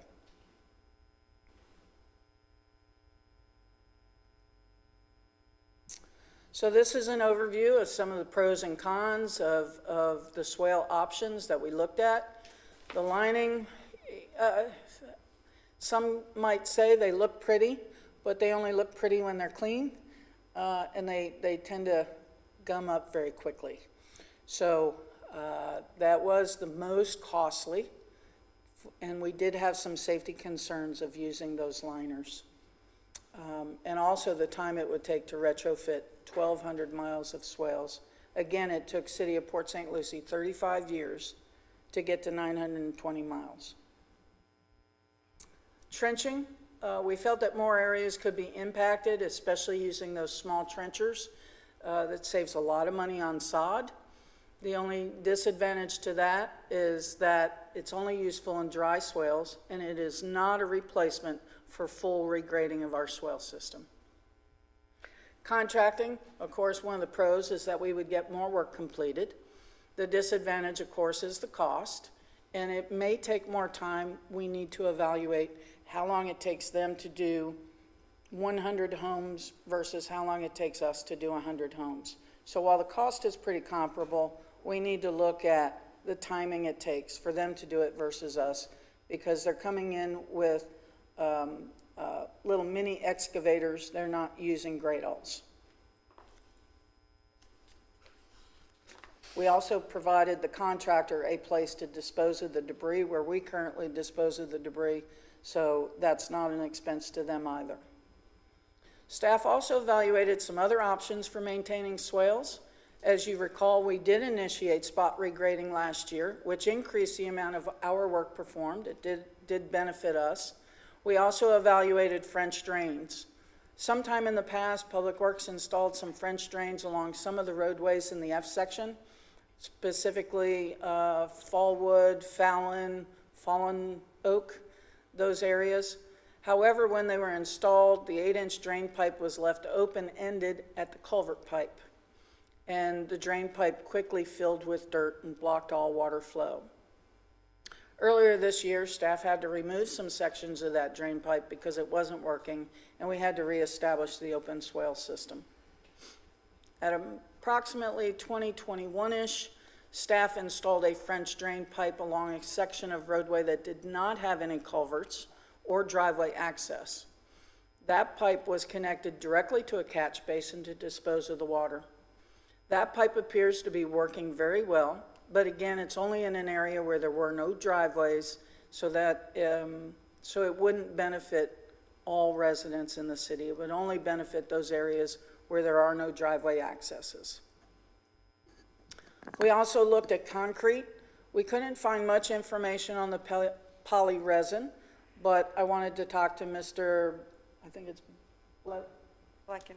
Thank you, Mr. Bletchen, to get more information. We did do some internet research. We couldn't find much on there. But we did research concrete for these types of applications. After discussions with our staff and our city engineers and looking at some personal experiences with concrete sidewalks and other concrete structures throughout the city, it was determined that concrete would not be a good alternative in the swale bottoms because the concrete would be damaged or fail due to shifting soils, tree roots, cars parking in the swales. Also, we would lose the benefit of allowing the water to percolate back into the ground. In addition to the increased repair work, the damaged concrete would also pose a safety hazard if it shifted, cracked, very similar to sidewalks that shift and move. We had a similar situation where we had a ditch in the F section a few years ago that had a concrete bottom, and that concrete was removed and the ditch was piped in around 2020. We also tried overgrading a couple of the swales to remove some of the mucky soil and replace it with a more sandy soil. We determined that this method also didn't give us the best bang for our buck, because the natural groundwater table in the area that we were working in was more of an issue than the soils. In addition, we found that the sand washed away quickly into the downstream conveyance system. So that posed us a different problem. But again, we're looking at different alternatives to try and make our swales operate better throughout our entire city. We also evaluated the criteria for swale maintenance. And we looked at when does a swale need to be addressed. And we determined that if a swale has a buildup of more than 4 inches, then the swale needs to either be spot regraded, trenched, or receive a full regrade. And we go out and we shoot the elevations on the swales to make that determination. Before, what we were doing is we were going out regrading, and a lot of times after we got done regrading and putting sod in, you couldn't tell that we were even there and did the work. So we looked at that. We've also modified our level of service, not only to say that if the swale is built up more than 4 inches, then we'll address it, but also we're looking at no swale complaints for 5 days after a major rain event. Because again, swales are designed to hold water, and we want that water to have the opportunity to percolate into the ground. Some other noteworthy accomplishments by our department include improving our case management. Key performance indicators were to respond to the residents of Palm Coast Connect cases within 3 business days. And I'm happy to report that we have been able to accomplish that. A response does not necessarily mean that the work is completed or the case is closed, but informs the resident that we've received the case and provide them the information on the next steps. Again, our hybrid crew was created in January of this year. This was originally designated as a second ditch crew in the recent rate study, but with council's concurrence, we've redirected them to do some of the swale work when they intersect with the ditches. And currently, the crew has been performing the swale pilot programs like the trenching pilot work. As approved by City Council last year and approved in the current budget, a second culvert crew was added in October 2024. There are currently approximately 36,000 driveway culverts in our city. The culverts are cleaned and inspected again during routine swale regrading or when a complaint comes in of a blocked culvert. Historically, city crews cleaned an average of 3,200 culverts per year using the one crew. As of July 3rd, staff has already cleaned almost 3,900 culverts in our city.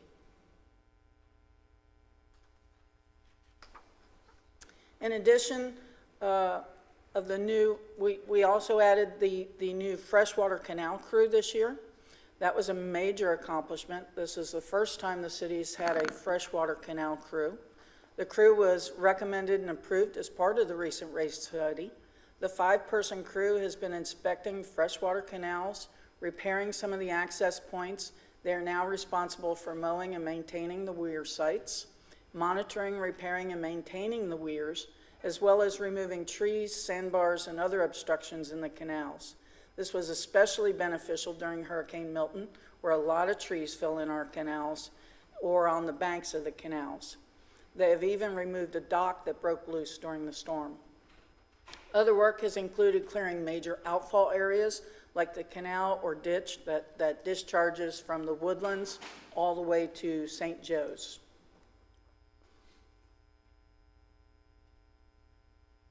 The ditch crew has also made a lot of headway this year. They're instrumental during Hurricane Milton to remove a lot of debris in the ditches and canals to make sure those waterways are operating. They clean ditches that have never been touched before, like in Corona Canal, which impacts the S section. There's actually a section of the canal that discharges east of 95 along Old Kings Road on the south end. So they went through with the pontoon excavator and were able to clean that section of canal as well. With approximately 3,386 pipe locations throughout the city, the pipe crew has also been very busy this year.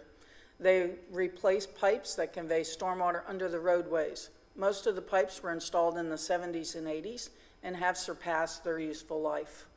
Our GIS map provides us information on the sizes, material of construction, and installation dates.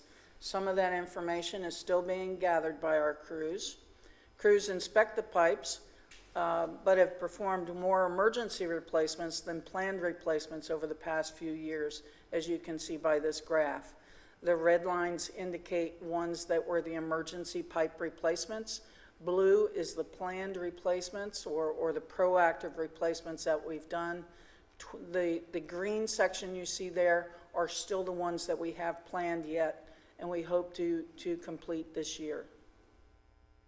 How are we choosing which ones to replace? So we have an inspection services, and we're going to talk about that a little bit in the future, because we'd like to purchase our own camera system so that we can do our own pipe inspections. There's quite a delay when we have a collapse of a road, or like the gentleman had said on Pine Lakes, there's some divots in the roads. So in order for us to inspect that, we have to hire a company to come in and take a look at that, or we have to redirect some of the utility staff and ask them to come in and put their camera in the system to inspect the pipe. So by having our own, we'll be able to do that much quicker and be able to respond much faster. Do we have a continuing services contract with I'm sorry. Excuse me. Do we have a continuing services contract with somebody now? Yes, I think a couple companies. Okay. Yeah, and that's part of the pipelining groups. Gotcha. So they'll come in and do some of that inspection for us. But again, there's a delay there. So emergency replacements are where the pipe has failed completely. They leave a hole either in the roadway or in the easement between homes. We've had that in a couple of locations. This increase in emergency replacements, again, is due to the age of the pipes. Lining pipes is also a proactive way to preserve the system, and we'll talk more about pipelining when we talk about our capital improvement slides. I want to point out that in 2024, crews replaced over 4,300 linear feet of pipe in 33 locations throughout the city. And so far this fiscal year, they have installed over 4,968 linear feet of pipe at over 35 locations. And we have 28 more locations that are planned for replacement. Can I interject? And I want to go back to the freshwater canals. So we just had a presentation on the saltwater canals and kind of what the level of service was when they were created in terms of depth and things like that. Have we evaluated what those existed at originally and where we are now? I see the services that we're working on are removing debris and high spots and things like that, but obviously that's not the same thing as, if it was 12 feet deep and now it's 8 feet deep, that's capacity, right, for the stormwater runoff. So I'm just wondering if we've evaluated that and we know where we stand in terms of the original build of those canals. Right. We haven't evaluated all the canals. We know of some, I'd say we targeted some areas where we had problem areas. The first freshwater canal system we dredged was in the east section, so we had a lot of, even with lowering the weir and the staging of the canals, we knew there's an issue with the canal system. So we did analyze that one. That one was dredged. I believe we used an SRF loan to dredge the bulk of the canal system in the east section. I don't remember how much we took out and what the difference was. I'd have to, that was a few years back now. And we do have a project now that is about to start this month, I think we cover in a future slide, where we're dredging the canal Pine Grove west of Belterre for a section. So we did have that whole canal system analyzed and then determined that the whole thing didn't need to be dredged, only a portion of it. So that was another area where the W section drains over under Whiteview and into this canal. And that was another problem area where we had dredging needs. Okay. Yeah, I just wanted to make sure that we're considering that as well, not just, obviously there's a hierarchy of needs, so to speak, and, the easy big bang for your buck stuff is the stuff we should do first, but eventually we need to get to the point to where we're kind of returning it to the original level of service across the board so that we have as much capacity as possible during these events. Right, and sometimes going deeper necessarily doesn't always help with capacity because there's so much water already staged up in them. It does definitely help with water quality as well, for sure. But we did, and weed growth and maintenance and those things, there's definite benefit other than just capacity for dredging the freshwater canals. Are we still using carp? Yes. Yes. Hate the carp. Sorry. It's a problem across all I hate Florida carp. waterways, though. There was a lot of invasive species that came in that carp was the only solution for. Yes, we did put carp in this year. So every year we have in our budget a certain amount of money to release carp into certain canals to help eat some of the vegetation. With that, I'm going to turn it over to Carl to talk about our capital projects. Okay, so most of these projects council has seen, but I just wanted to run through them and give council an update and citizens, awareness of what's coming or what's underway right now. So the first project is on Colbert Lane. It's our drainage improvement project. This is a major discharge corridor for stormwater to release water from Grant Swamp.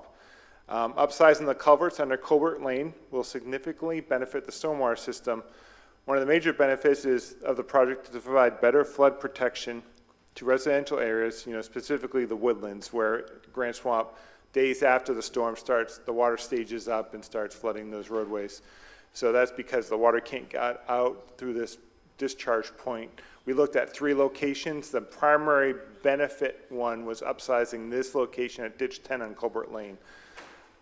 Construction, we've awarded a contract. We're working through shop drawings and going through the process of getting materials and getting everything lined up to begin work. So people won't see work occurring till late summer or early fall, and our goal is to be done, no later than the spring of 2027. It won't really impact residents. The roadway is going to be shifted, so there won't be any lane reductions. The road will just shift so they can work on one part of the road, then they'll shift them back and then finish the rest of the culvert pipe. So we have some additional projects in the K section. It's this one's a little different for Palm Coast. We have a network of borrow pits. They're called lakes throughout the K section. They're all interconnected with canals, and they eventually discharge us to Black Branch Swamp. So normal groundwater and associated lake levels are high in relationship to the streets. And this area is known to experience chronic street flooding, particularly in the cul-de-sac areas. So modeling, this area, we took a deeper dive and analyzed this and identified that 4 of the culvert road crossings were undersized. And those are located on Kalamazoo, Kansas Path, and 2 locations on Kankakee. Construction bids have been received and the contract was awarded. And we're working through getting everything lined up for them to begin construction this fall with completion in the spring. Another project recently approved was for design services in the Double L section near Citation Boulevard. This area has experienced repetitive street flooding. A feasibility study has been approved to provide required modeling information so we can then permit changes in the drainage patterns and lower peak stages. Once we're able to use this data and obtain those permits, our intent is to construct these improvements with in-house stormwater staff. So this map kind of shows the location. The one on the left in the purple is the K section drainage improvements. And then in the middle towards the top on the right is the Double L feasibility study off of Citation. So Pine Grove dredging is the freshwater canal project. That's the current one that's underway. Construction of that dredging is going to begin this month, and completion will be in the winter of 2026. We also have a project to analyze, investigate options to reduce peak stages in the Bel Air Waterway, which is south of Palm Coast Parkway. It's the Lehigh Basin Canal. Our intent is to improve conveyance across B1, B2, and B3, which go under 95 over to Old Kings Road. So in order to evaluate the conceptual improvements to reduce peak stages, the city's existing ICPR, our stormwater modeling data and software, will be used to examine alternatives to reduce these peak stages without causing significant downstream impacts. So the study began last May, and it's expected to be completed by the end of this calendar year.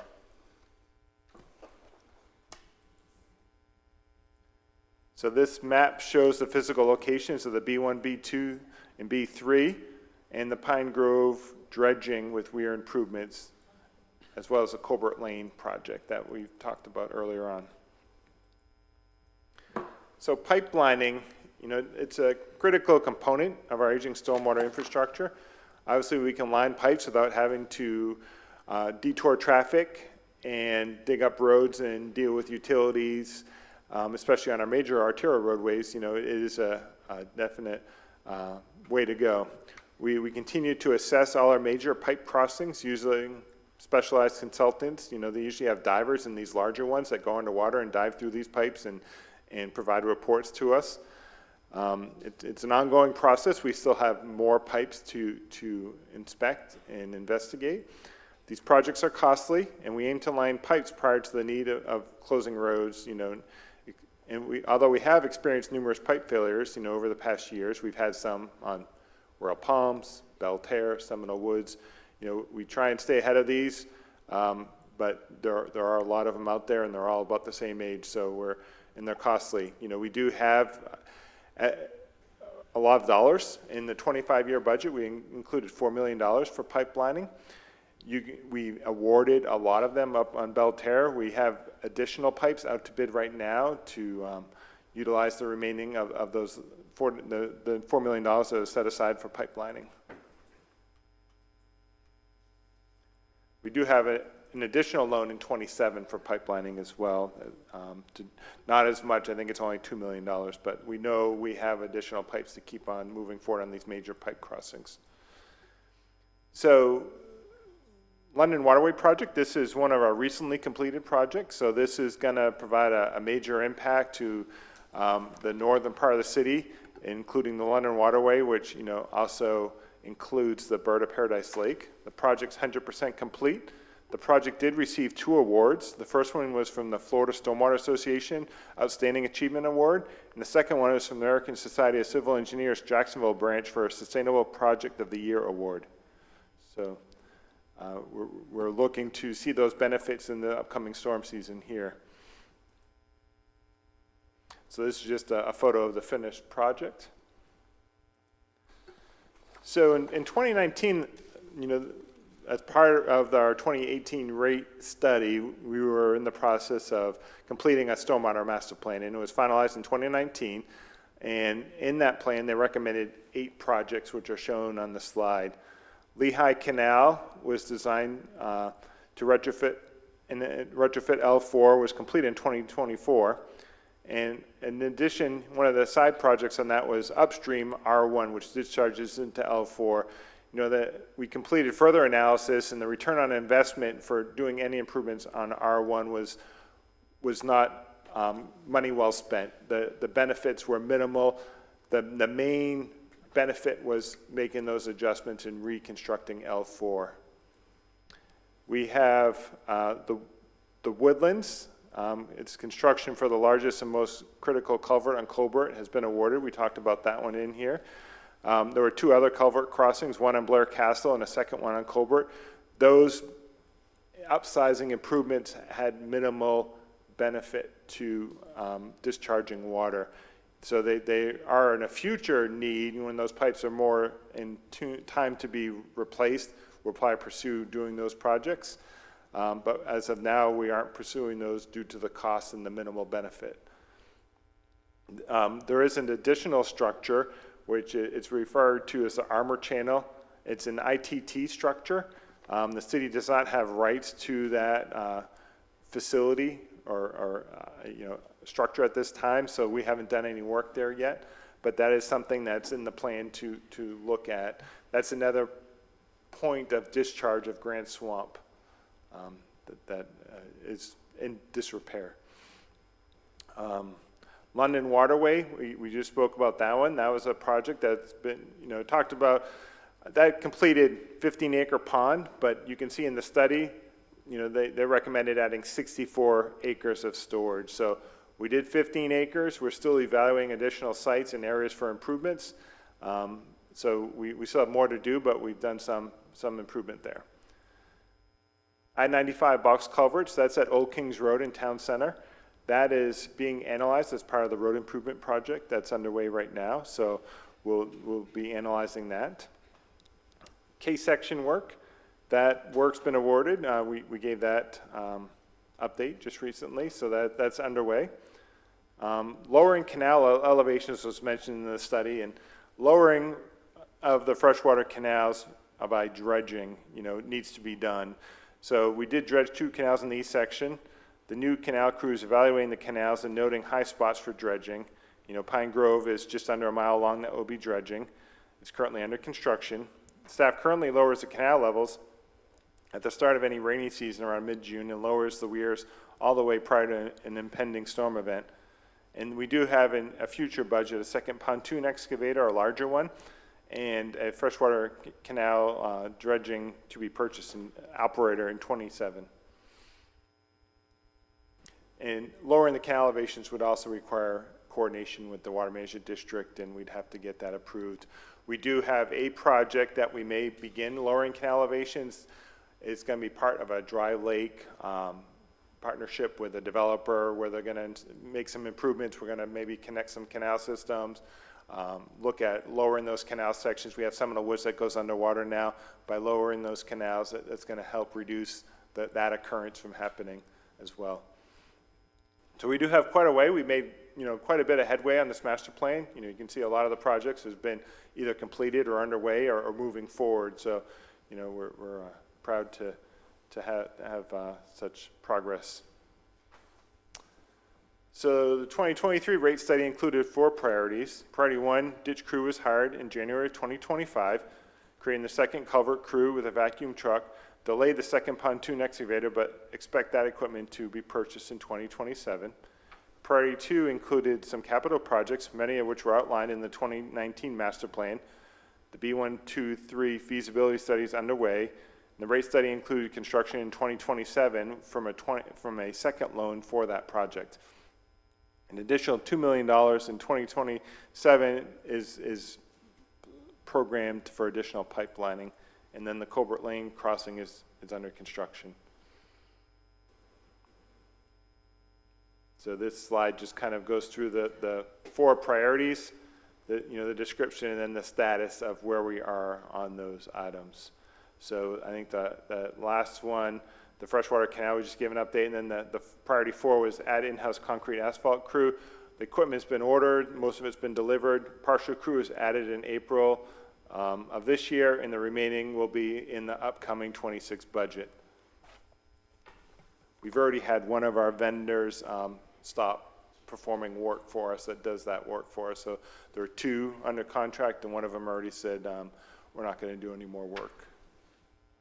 Is this for repair of canals, ditches, the asphalt concrete crew? Could you repeat that? What is the concrete asphalt crew doing specifically? They work in tandem with our pipe replacement crew. So when we dig up a road, we have to patch the asphalt. And then lots of times the pipes have concrete mitered ends, or they have concrete embankments along the steep ditch lines. So they do that work. So to replace, yeah, as we're it's to replace stuff what's out there, and or stuff. if we have bad erosion spots and we have to do some repair work. Gotcha. Thank you. So, we wanted to touch upon the CIP loan. We brought several projects, or Carmelo, presented several projects in the dollars of the award, which also included a contingency item. So we received roughly $17 million in the loan for capital improvements, and then there was roughly a $1.3 million loan for equipment for items. All the vehicles and equipment have either been delivered or ordered, and some are still waiting delivery. The table provides the capital improvement projects outlined in the loan and provides the status of each project. So if we look, pipelining, we budgeted $4 million. Our intent is to award that full $4 million. We have a whole backlog of pipelining projects to do. Colbert Lane drainage improvements, came in slightly over our budgeted amount. That's in progress. That includes a contingency as well. Our Pine Grove Canal dredging came in over budget by quite a bit. And that's in progress. And our K-section improvement project came in well under budget. and that one is about to begin construction as well. Our Lehigh Canal design is just slightly under our budget. And then we still have a project out to bid, which is associated with the Old Kings Road project. This is a culvert crossing at Mulberry Creek. So that's to replace new box culverts, concrete box culverts at that location. So our intent is that would be bid in next fiscal year. So right now, of the 17 million, we've allocated, almost 14 million identified for projects, and that doesn't include the $1 million or so for the Old Kings Road project, which we won't know the actual cost until bids come in. So we do have some balance of loan. In this next slide, kind of talks about, we have numerous studies right now that are underway, that some are programmed for construction dollars with the 27 loan, some aren't funded at all. So our intent is, if there's any balance of contingency funding after completion of the projects, or if there's some unused loan dollars, that we would use them for either design and permitting and possibly construction for some of the projects below. One of them would be Fire Station 23 capacity expansion. That's the land around Fire Station 23 in Belterra that's connected to Bird of Paradise Lake. So we know that's another area where we need additional storage capacity. So that's being analyzed now. Advancing the B1, B2, 3 improvements. So we have some funding in the CIP as part of the 27 loan, but we don't, until the study's done and identified what improvements should be made or can be made, we'll have better cost estimates at that time. We have our dry lake capacity expansion, so that's lowering the downstream weirs and doing some other off-site improvements that would benefit the system to connect up those two systems and make it function better. And then our double L flooding, our intent is to construct that in-house, but based on the findings. So our goal is, once the studies are done on these four, we'll be able to look at the costs, look at the cost benefits, look at, what those improvements are going to do for the system, and then we can come back to council and say, hey, this is kind of where we stand with the loan right now. Here's some projects that we could move forward on. This is our recommendation. What is council, how we'd like to proceed. If I recall, this was based on the last presentation that we had where we were coming under budget for some of the CIP loans, and we wanted to redirect those funds. I think the Vice Mayor asked, and that's what this 2023 slide is for, correct? To show us Correct. What was prioritized at the time. I'd be interested in seeing, as you mentioned, ROI and which ones make the most sense, that now that we have a little bit of extra money because of these savings, to put it towards something that's going to have the biggest impact. I don't know what everybody else thinks. Well, my question is, for the new equipment that you were referring to, Lynn, the walk-behind trenchers, where are we thinking about funding that? Where would that have to come from? Funny you should ask. We have another slide on that. It would not be from loan dollars, because these are more, the walk-behind trenchers and the pipelining camera have a shorter lifespan, and we typically don't use a loan for short lifespan items, just because we have to replace them before they're even paid off. So, So they would have to come out of operating funds. So for your consideration, we would like to purchase 2 of those portable trenchers. We estimate it'll be about $35,000. We do have some available funding in our sod for the swales. Since we're not sodding those areas that we're trenching, there's been a considerable savings in that fund. We'd also like to purchase a camera video equipment so we can do our own pipe inspections on those longer runs. The current contract cost is between $6 and $15 a linear foot, depending on the diameter, plus they charge you $500 just to show up at the site. So when the issue arises during an emergency failure, especially during heavy rain events, is when we usually find our failures. And if you recall, after Milton, we had quite a few roads that we had to close because the pipe under the roadway failed. And so this would help us be more proactive with some of those pipelines, enable us to get that list of lining candidates together, and help us respond faster. How much do we spend on sod every year? There's about $650,000 in the sod budget this year. And we actually expect to save this much in sod? Yes, ma'am. Wow, okay. Yeah, I mean, the way I view it is if we've got a pilot program that's producing savings to the effect that we can now double down on it and increase that, then this is paying for itself, And- literally. And take care of swales quicker. Yeah, and increase the service level, so I'm all for this. I agree. But that camera that you show, that can operate in water? How deep can water be? It cannot operate in deep water. It can only operate in those areas that are relatively dry on the pipelines. Okay. But we have ways that we can put plugs in the pipe and get some of the water out of there so we can put the camera in. It will not work in all applications. If it's a pipe that's completely submerged, we'll need to get a diver to look at that. Is this the same equipment that our contractors use? Very similar to their equipment. This is more mobile equipment. Their equipment is more designed for larger pipelines. Is there any estimated savings from us doing it ourselves, or is it mostly just time savings in emergency situations? I think it's both. Okay. If we have the equipment, we don't pay the $500 mobilization Right. fee because we're already on staff and we have the equipment. Okay, I mean, from what I see, just the sod's paying for both of these things, so, to me, Yeah, I it makes support it. sense, right? Any further questions from the council? No, I just want to compliment you, Lynn, on the work that you've done over the past year and a half. I would say we've really asked a lot of you, so thank you. And Carl, thank you as well. I know you all have worked in tandem on a lot. I will tell you, this is, for me, I shouldn't say the first time that I feel good about the direction of the swales, because I do think that council and the residents invested in the health of our swales over the past year or so. But I really do feel like we're going to start seeing some real improvements in the level of service in our swales. This was a great presentation, and I feel very confident in what you're going to do next, so thank you. Thank you. Anything else from the council? We'll open up for public comment. Anyone having any public comments concerning the swale maintenance?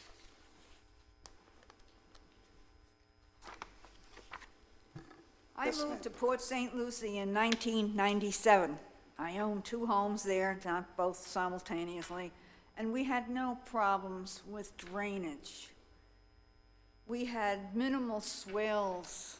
I lived 3 blocks from the Indian River. We never had flooding there until developers came in. When I moved there was about 70,000 people living in the town. Then the developers came in and drenched St. Lucie West for at least 100,000 homes, and that's when the problem came with the swales because of developers. So I know what Port St. Lucie used to be until the developers took over. Thank you. Thank you, ma'am. Yes, ma'am, Miss Jeannie. Just wanted to say thank you. I'm impressed with the presentation and all the hard work you put into this. Very well done. Thank you. Thank you. Thank you, ma'am. Yes, sir. Jim Blecken, C-Section, good job. Look forward to speaking with you more about potentially even making the path better. One of the things I'd like to bring up is that the number one thing and the reason that we have the stormwater is for storm water and to get the stormwater out of the residential areas as quickly as possible. If you were to take since they're using it, the high-density polymorph, you cut a quarter circle and put it in that much of the bottom of the swale, and it has 0 resistance, so the water goes and flows out into the ditches and the canals quickly. That's the whole purpose of putting something that's solid down on the bottom so that you don't have resistance by elevations of grass, depending on who mowed it that week or didn't mow it that week, dirt deposits, mud deposits coming in there. That's the whole purpose of putting a solid surface at the bottom to expedite quick removal. Just as they put in a drainage, I think you said like not a dry well, but with a cap, pipe underneath, and it went into a ditch, no problems. Zero. Works like a charm. Well, that's because you got rid of any resistance. It's a solid pipe. The water goes in, it goes out right to this discharge area, and it's done. You said something about loans. There's like 17 million in loans. But in the budget that was presented, I didn't see anywhere a line item for servicing of the budget. Different budget. It's a different budget. Okay, thank you. So I think it's a great start, because when they put in their budget for last year, or, you know, they gave this last presentation with the triangle where the canals was the number one, the maintenance budget was 16.8 million and the design was 1.5. And everything that they said so far means that we're going to be saving half of that budget in year one. That's phenomenal. I look forward to working with them to even making it better and less maintenance, because the ideal goal should be a zero perpetual maintenance bottom lining of all these swales, because it's $16.8 million a year. That's not sustainable. Thank you. Thank you, sir. Anyone else for public comment? Yes, Mr. Davis. I'll come forward on my topic. Good evening, Council. Jeremy Davis, P section. After sitting through the city stormwater presentation, I want to thank you, not for solving the problem, but for confirming everything residents have been saying for years. We heard about 58 miles of canals, 1,100 miles of swales, 3,300 outfalls, 1,700 catch basins, and over 36,000 driveway culverts. But despite this massive system, your solution continues to be blame the homeowner. You admit the culverts were installed by the builders and approved by the city. You admit most of these pipes were galvanized steel, corroding from age. You even admit the system is beyond capacity and was designed in the 1970s for a completely different era. Yet when those culverts fail, overwhelmed by an outdated city-managed system, your code enforcement is ready with a citation. That's not maintenance, that's scapegoating. You mentioned new tools like walk-behind trenchers, but they only work in dry swells. You know most of our swells are wet. You even showed us how trenching throws mud into yards, damages turf, and leaves behind messes. Port St. Lucie, Sebastian, Palm Bay, all of them either walked away from this method or use it sparingly. You say trenching saves money because you're not laying sod. Is that the bar now? Let the resident live with a ditch as long as it costs less. You confirmed you've spent more on emergency replacement than proactive repairs. You showed us the charts. That's not planning, that's putting out fires. And while we're talking about transparency, why was the Bel Air drainage study never completed or released? Why do residents have to submit public records requests just to find out if the city has a drainage plan? This city built the system, the city approved the development, and the city created the conditions for failure. So don't tell us it's the homeowner's responsibility. Start owning yours. Thank you. Thank you, sir. Anyone else? Seeing no one come forward, I'll bring it back to the dais. Any closing comments concerning stormwater? No, sir. Okay, that's it. We'll move on to the next item. Our final public participation.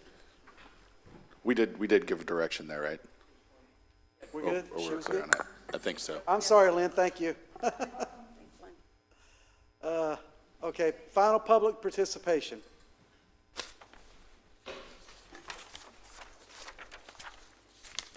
Hi, Leslie Johnson again. I'm going to say it this way to you. Number one, what I brought out tonight about Ms. Johnston and about Jason DiLorenzo was not personal.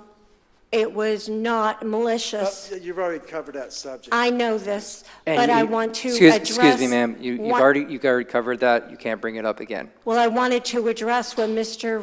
Gambaro had to say. Is that not... No, you only get one bite at the apple. All right, well, you know, the sycophantic morons, what can we do? Thank you, ma'am. Yes, Ms. Carroll. New subject, no repeats. Yes, I think it's time the salaries of all employees was online as 2024. However, the salaries are not listed as 25 salaries online. Is that going to be posted? And also, as to the $800 savings, I don't know if I can say this now, but perhaps those $800 savings could go towards the animal shelter fund, and the job that was let go costing X amount of money was hired by the city manager. I want that point to be brought up. And now she has rescinded that job. How do we get these jobs approved when we don't need these people? Thank you. Thank you, ma'am. Anyone else for public comment?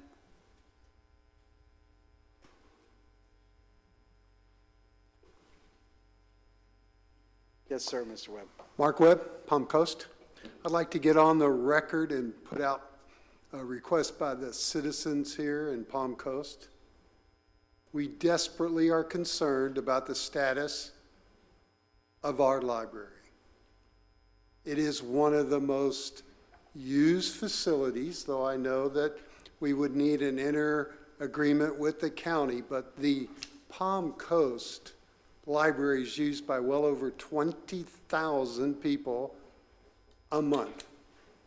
You talk about public safety.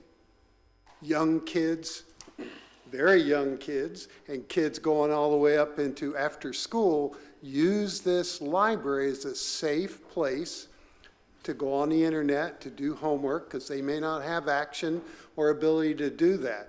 I myself attend meetings. I have to admit, I'm part of the family of the library.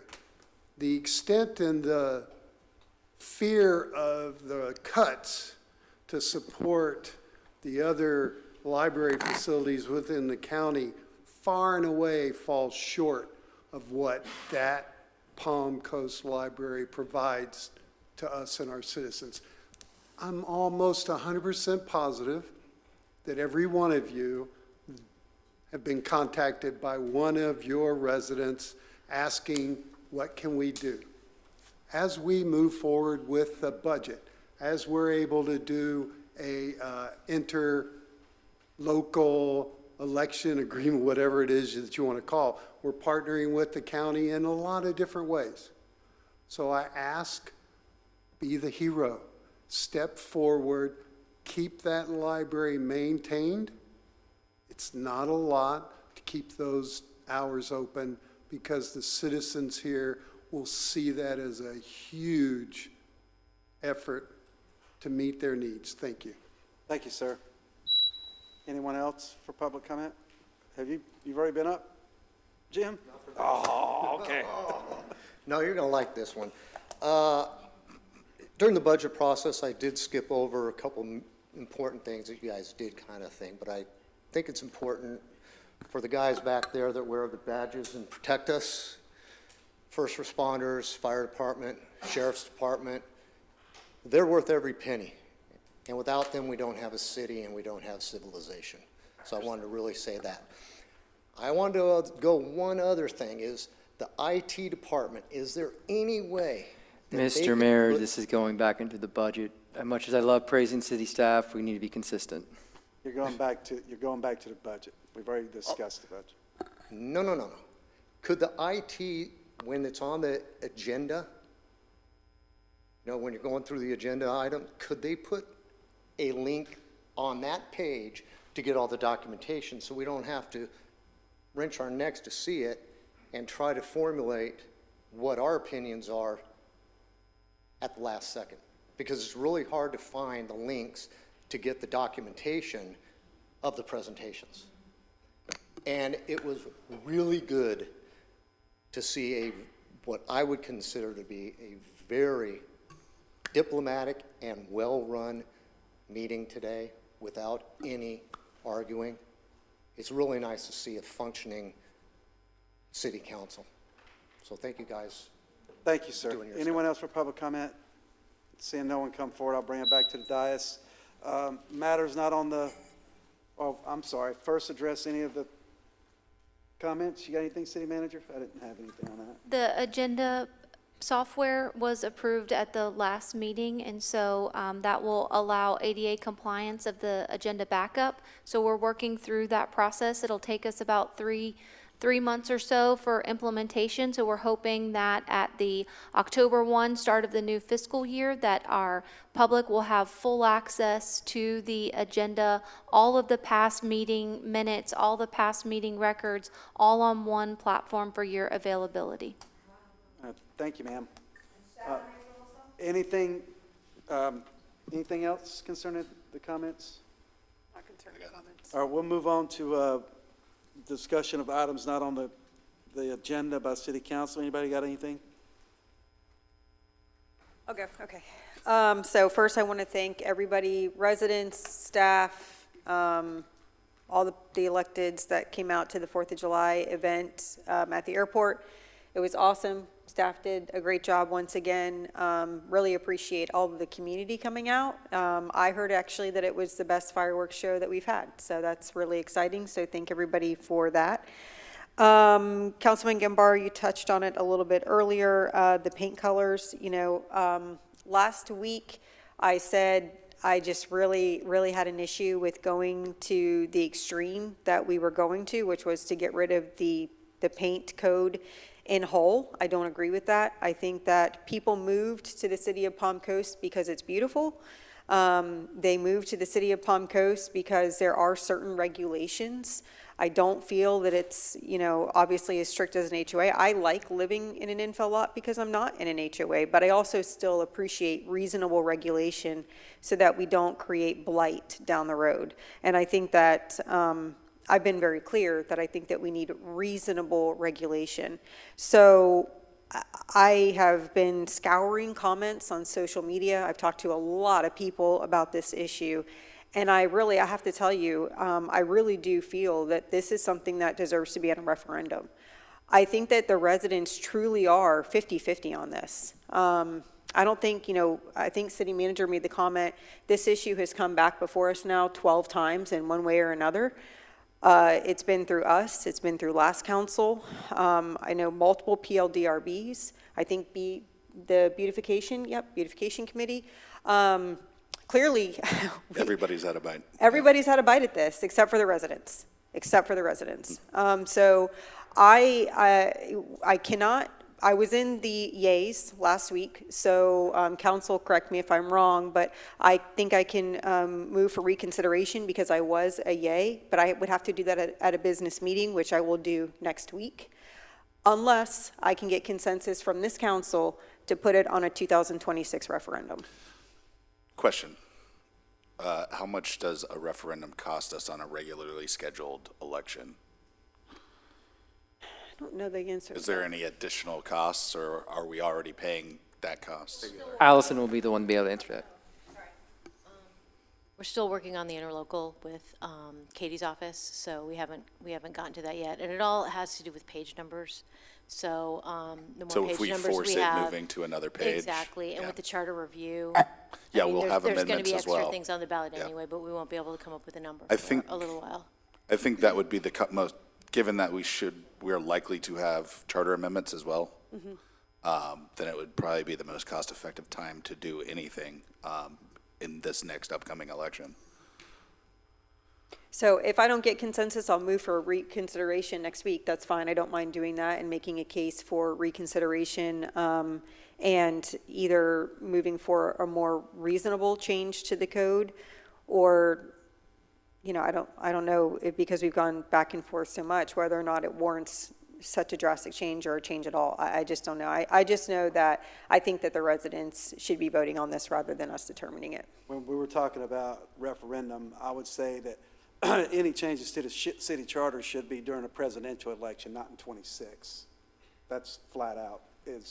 We should, if we do any charter changes, that referendum should come on the ballot in 28, not 26.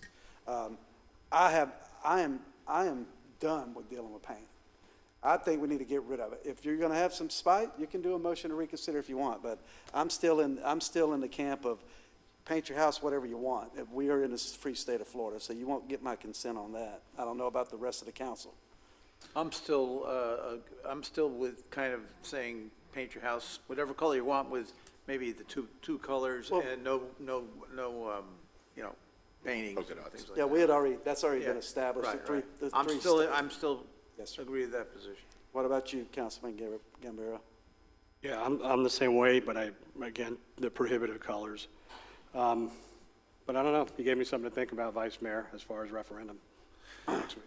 Yeah, I mean, you know where my opinion has been on this the entire time. I do think that, you know, letting the citizens decide when it's obviously something that is very close, 50-50, is potentially a good situation. I would have to think about it, though. I've been very adamant that, you know, personal choice is important here, so. But if we go down the road of a referendum, that means a current ordinance remains in place. It would remain in place until it's Till voted on. November 26th. Voted on, okay.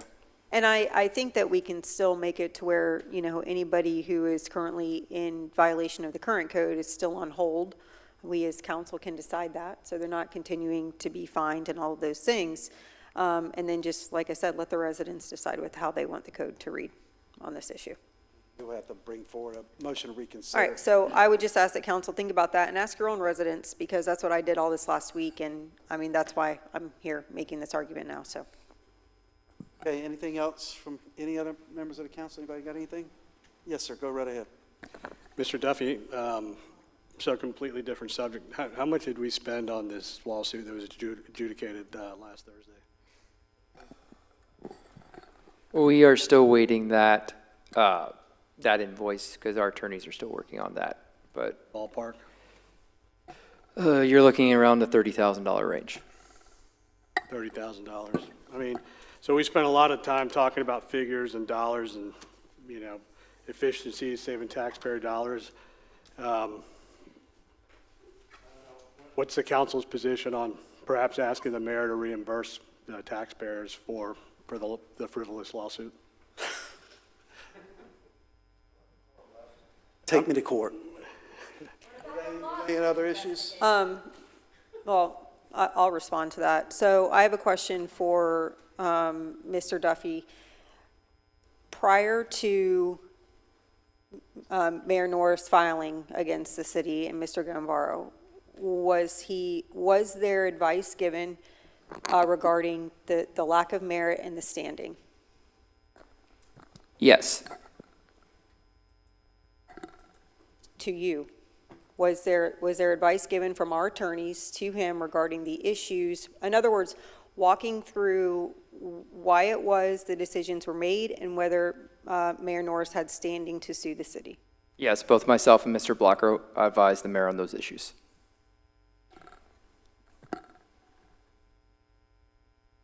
Mayor Norris, were you advised of those issues? Come on now. I'm asking you a question. No, I was not.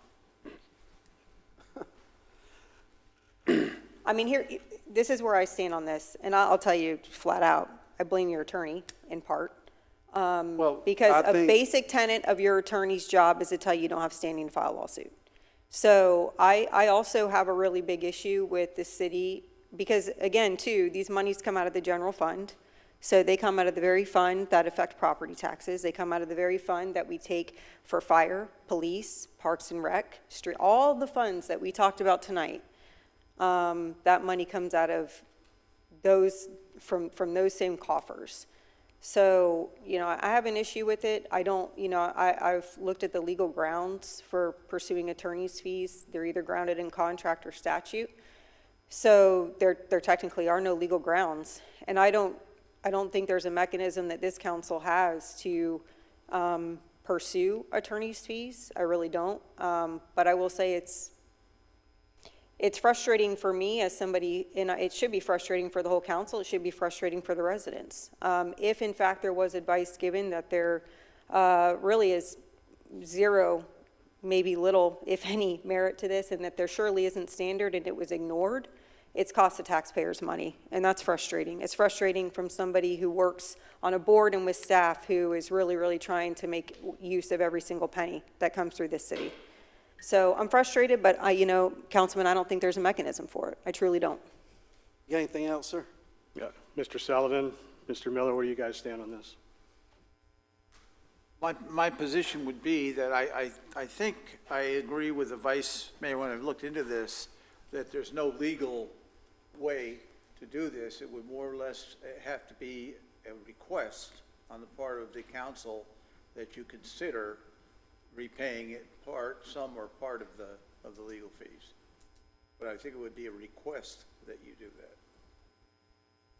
That's all you got, sir? Yeah, I agree. I think that's essentially what we're at, is it a request? And I think that's been asked and answered. So, you know, from that point of view, doesn't look like we're going to recoup any of those fees. So, but I guess, are we on record for saying that the four of us, you know, have requested? Is there consensus for that?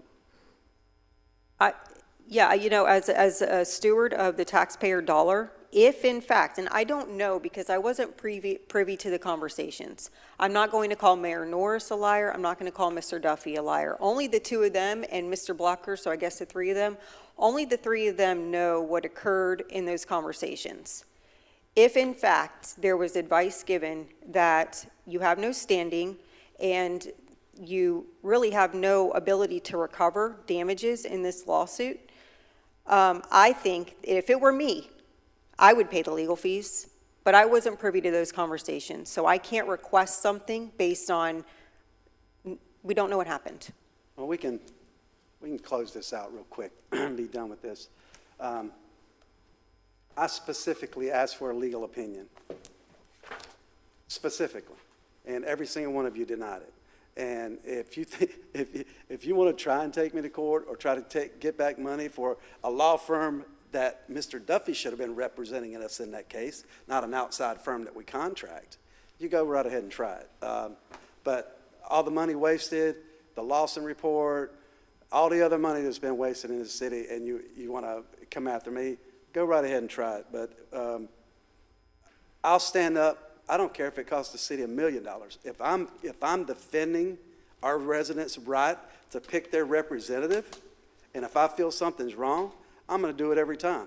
So go ahead and get ready for that cost for defending the ethics complaint when that comes down too, that you guys submitted. So that's all I got to say, because I am entitled to that as far as reimbursement for my legal fees to defend myself as a sitting member of the city council. Well, Mayor, I would be remiss if I didn't bring up the fact that it was also told to this council that you were given legal advice from our attorneys that you cannot ask for resignations or fire our city manager and our chief of staff, and that. Not. Okay. Well, we're not, I don't want to talk about, you know, the semantics that you used to say that you didn't try to get them both to resign. But now twice we have heard, whether it's true or not, according to you, we have heard that legal advice has been given to you that you haven't followed, and it's ended up costing us money. So it's frustrating. I want it to stop. Well, it was over. You guys brought it up, so that's on you. But you know, no, don't deflect that way. I'm going to defend the residents of this city until I'm no longer in this seat, and that's the way it's going to be. There's a lot of lies in that report. There's a lot of lies. Since we're going down this path, let me bring this up real quick, and we can get out of here whenever you want. I haven't had a meeting with the city manager since all this started, right? I'm assuming all you know that. But last Monday, I had a meeting with her and Chief Strawbridge.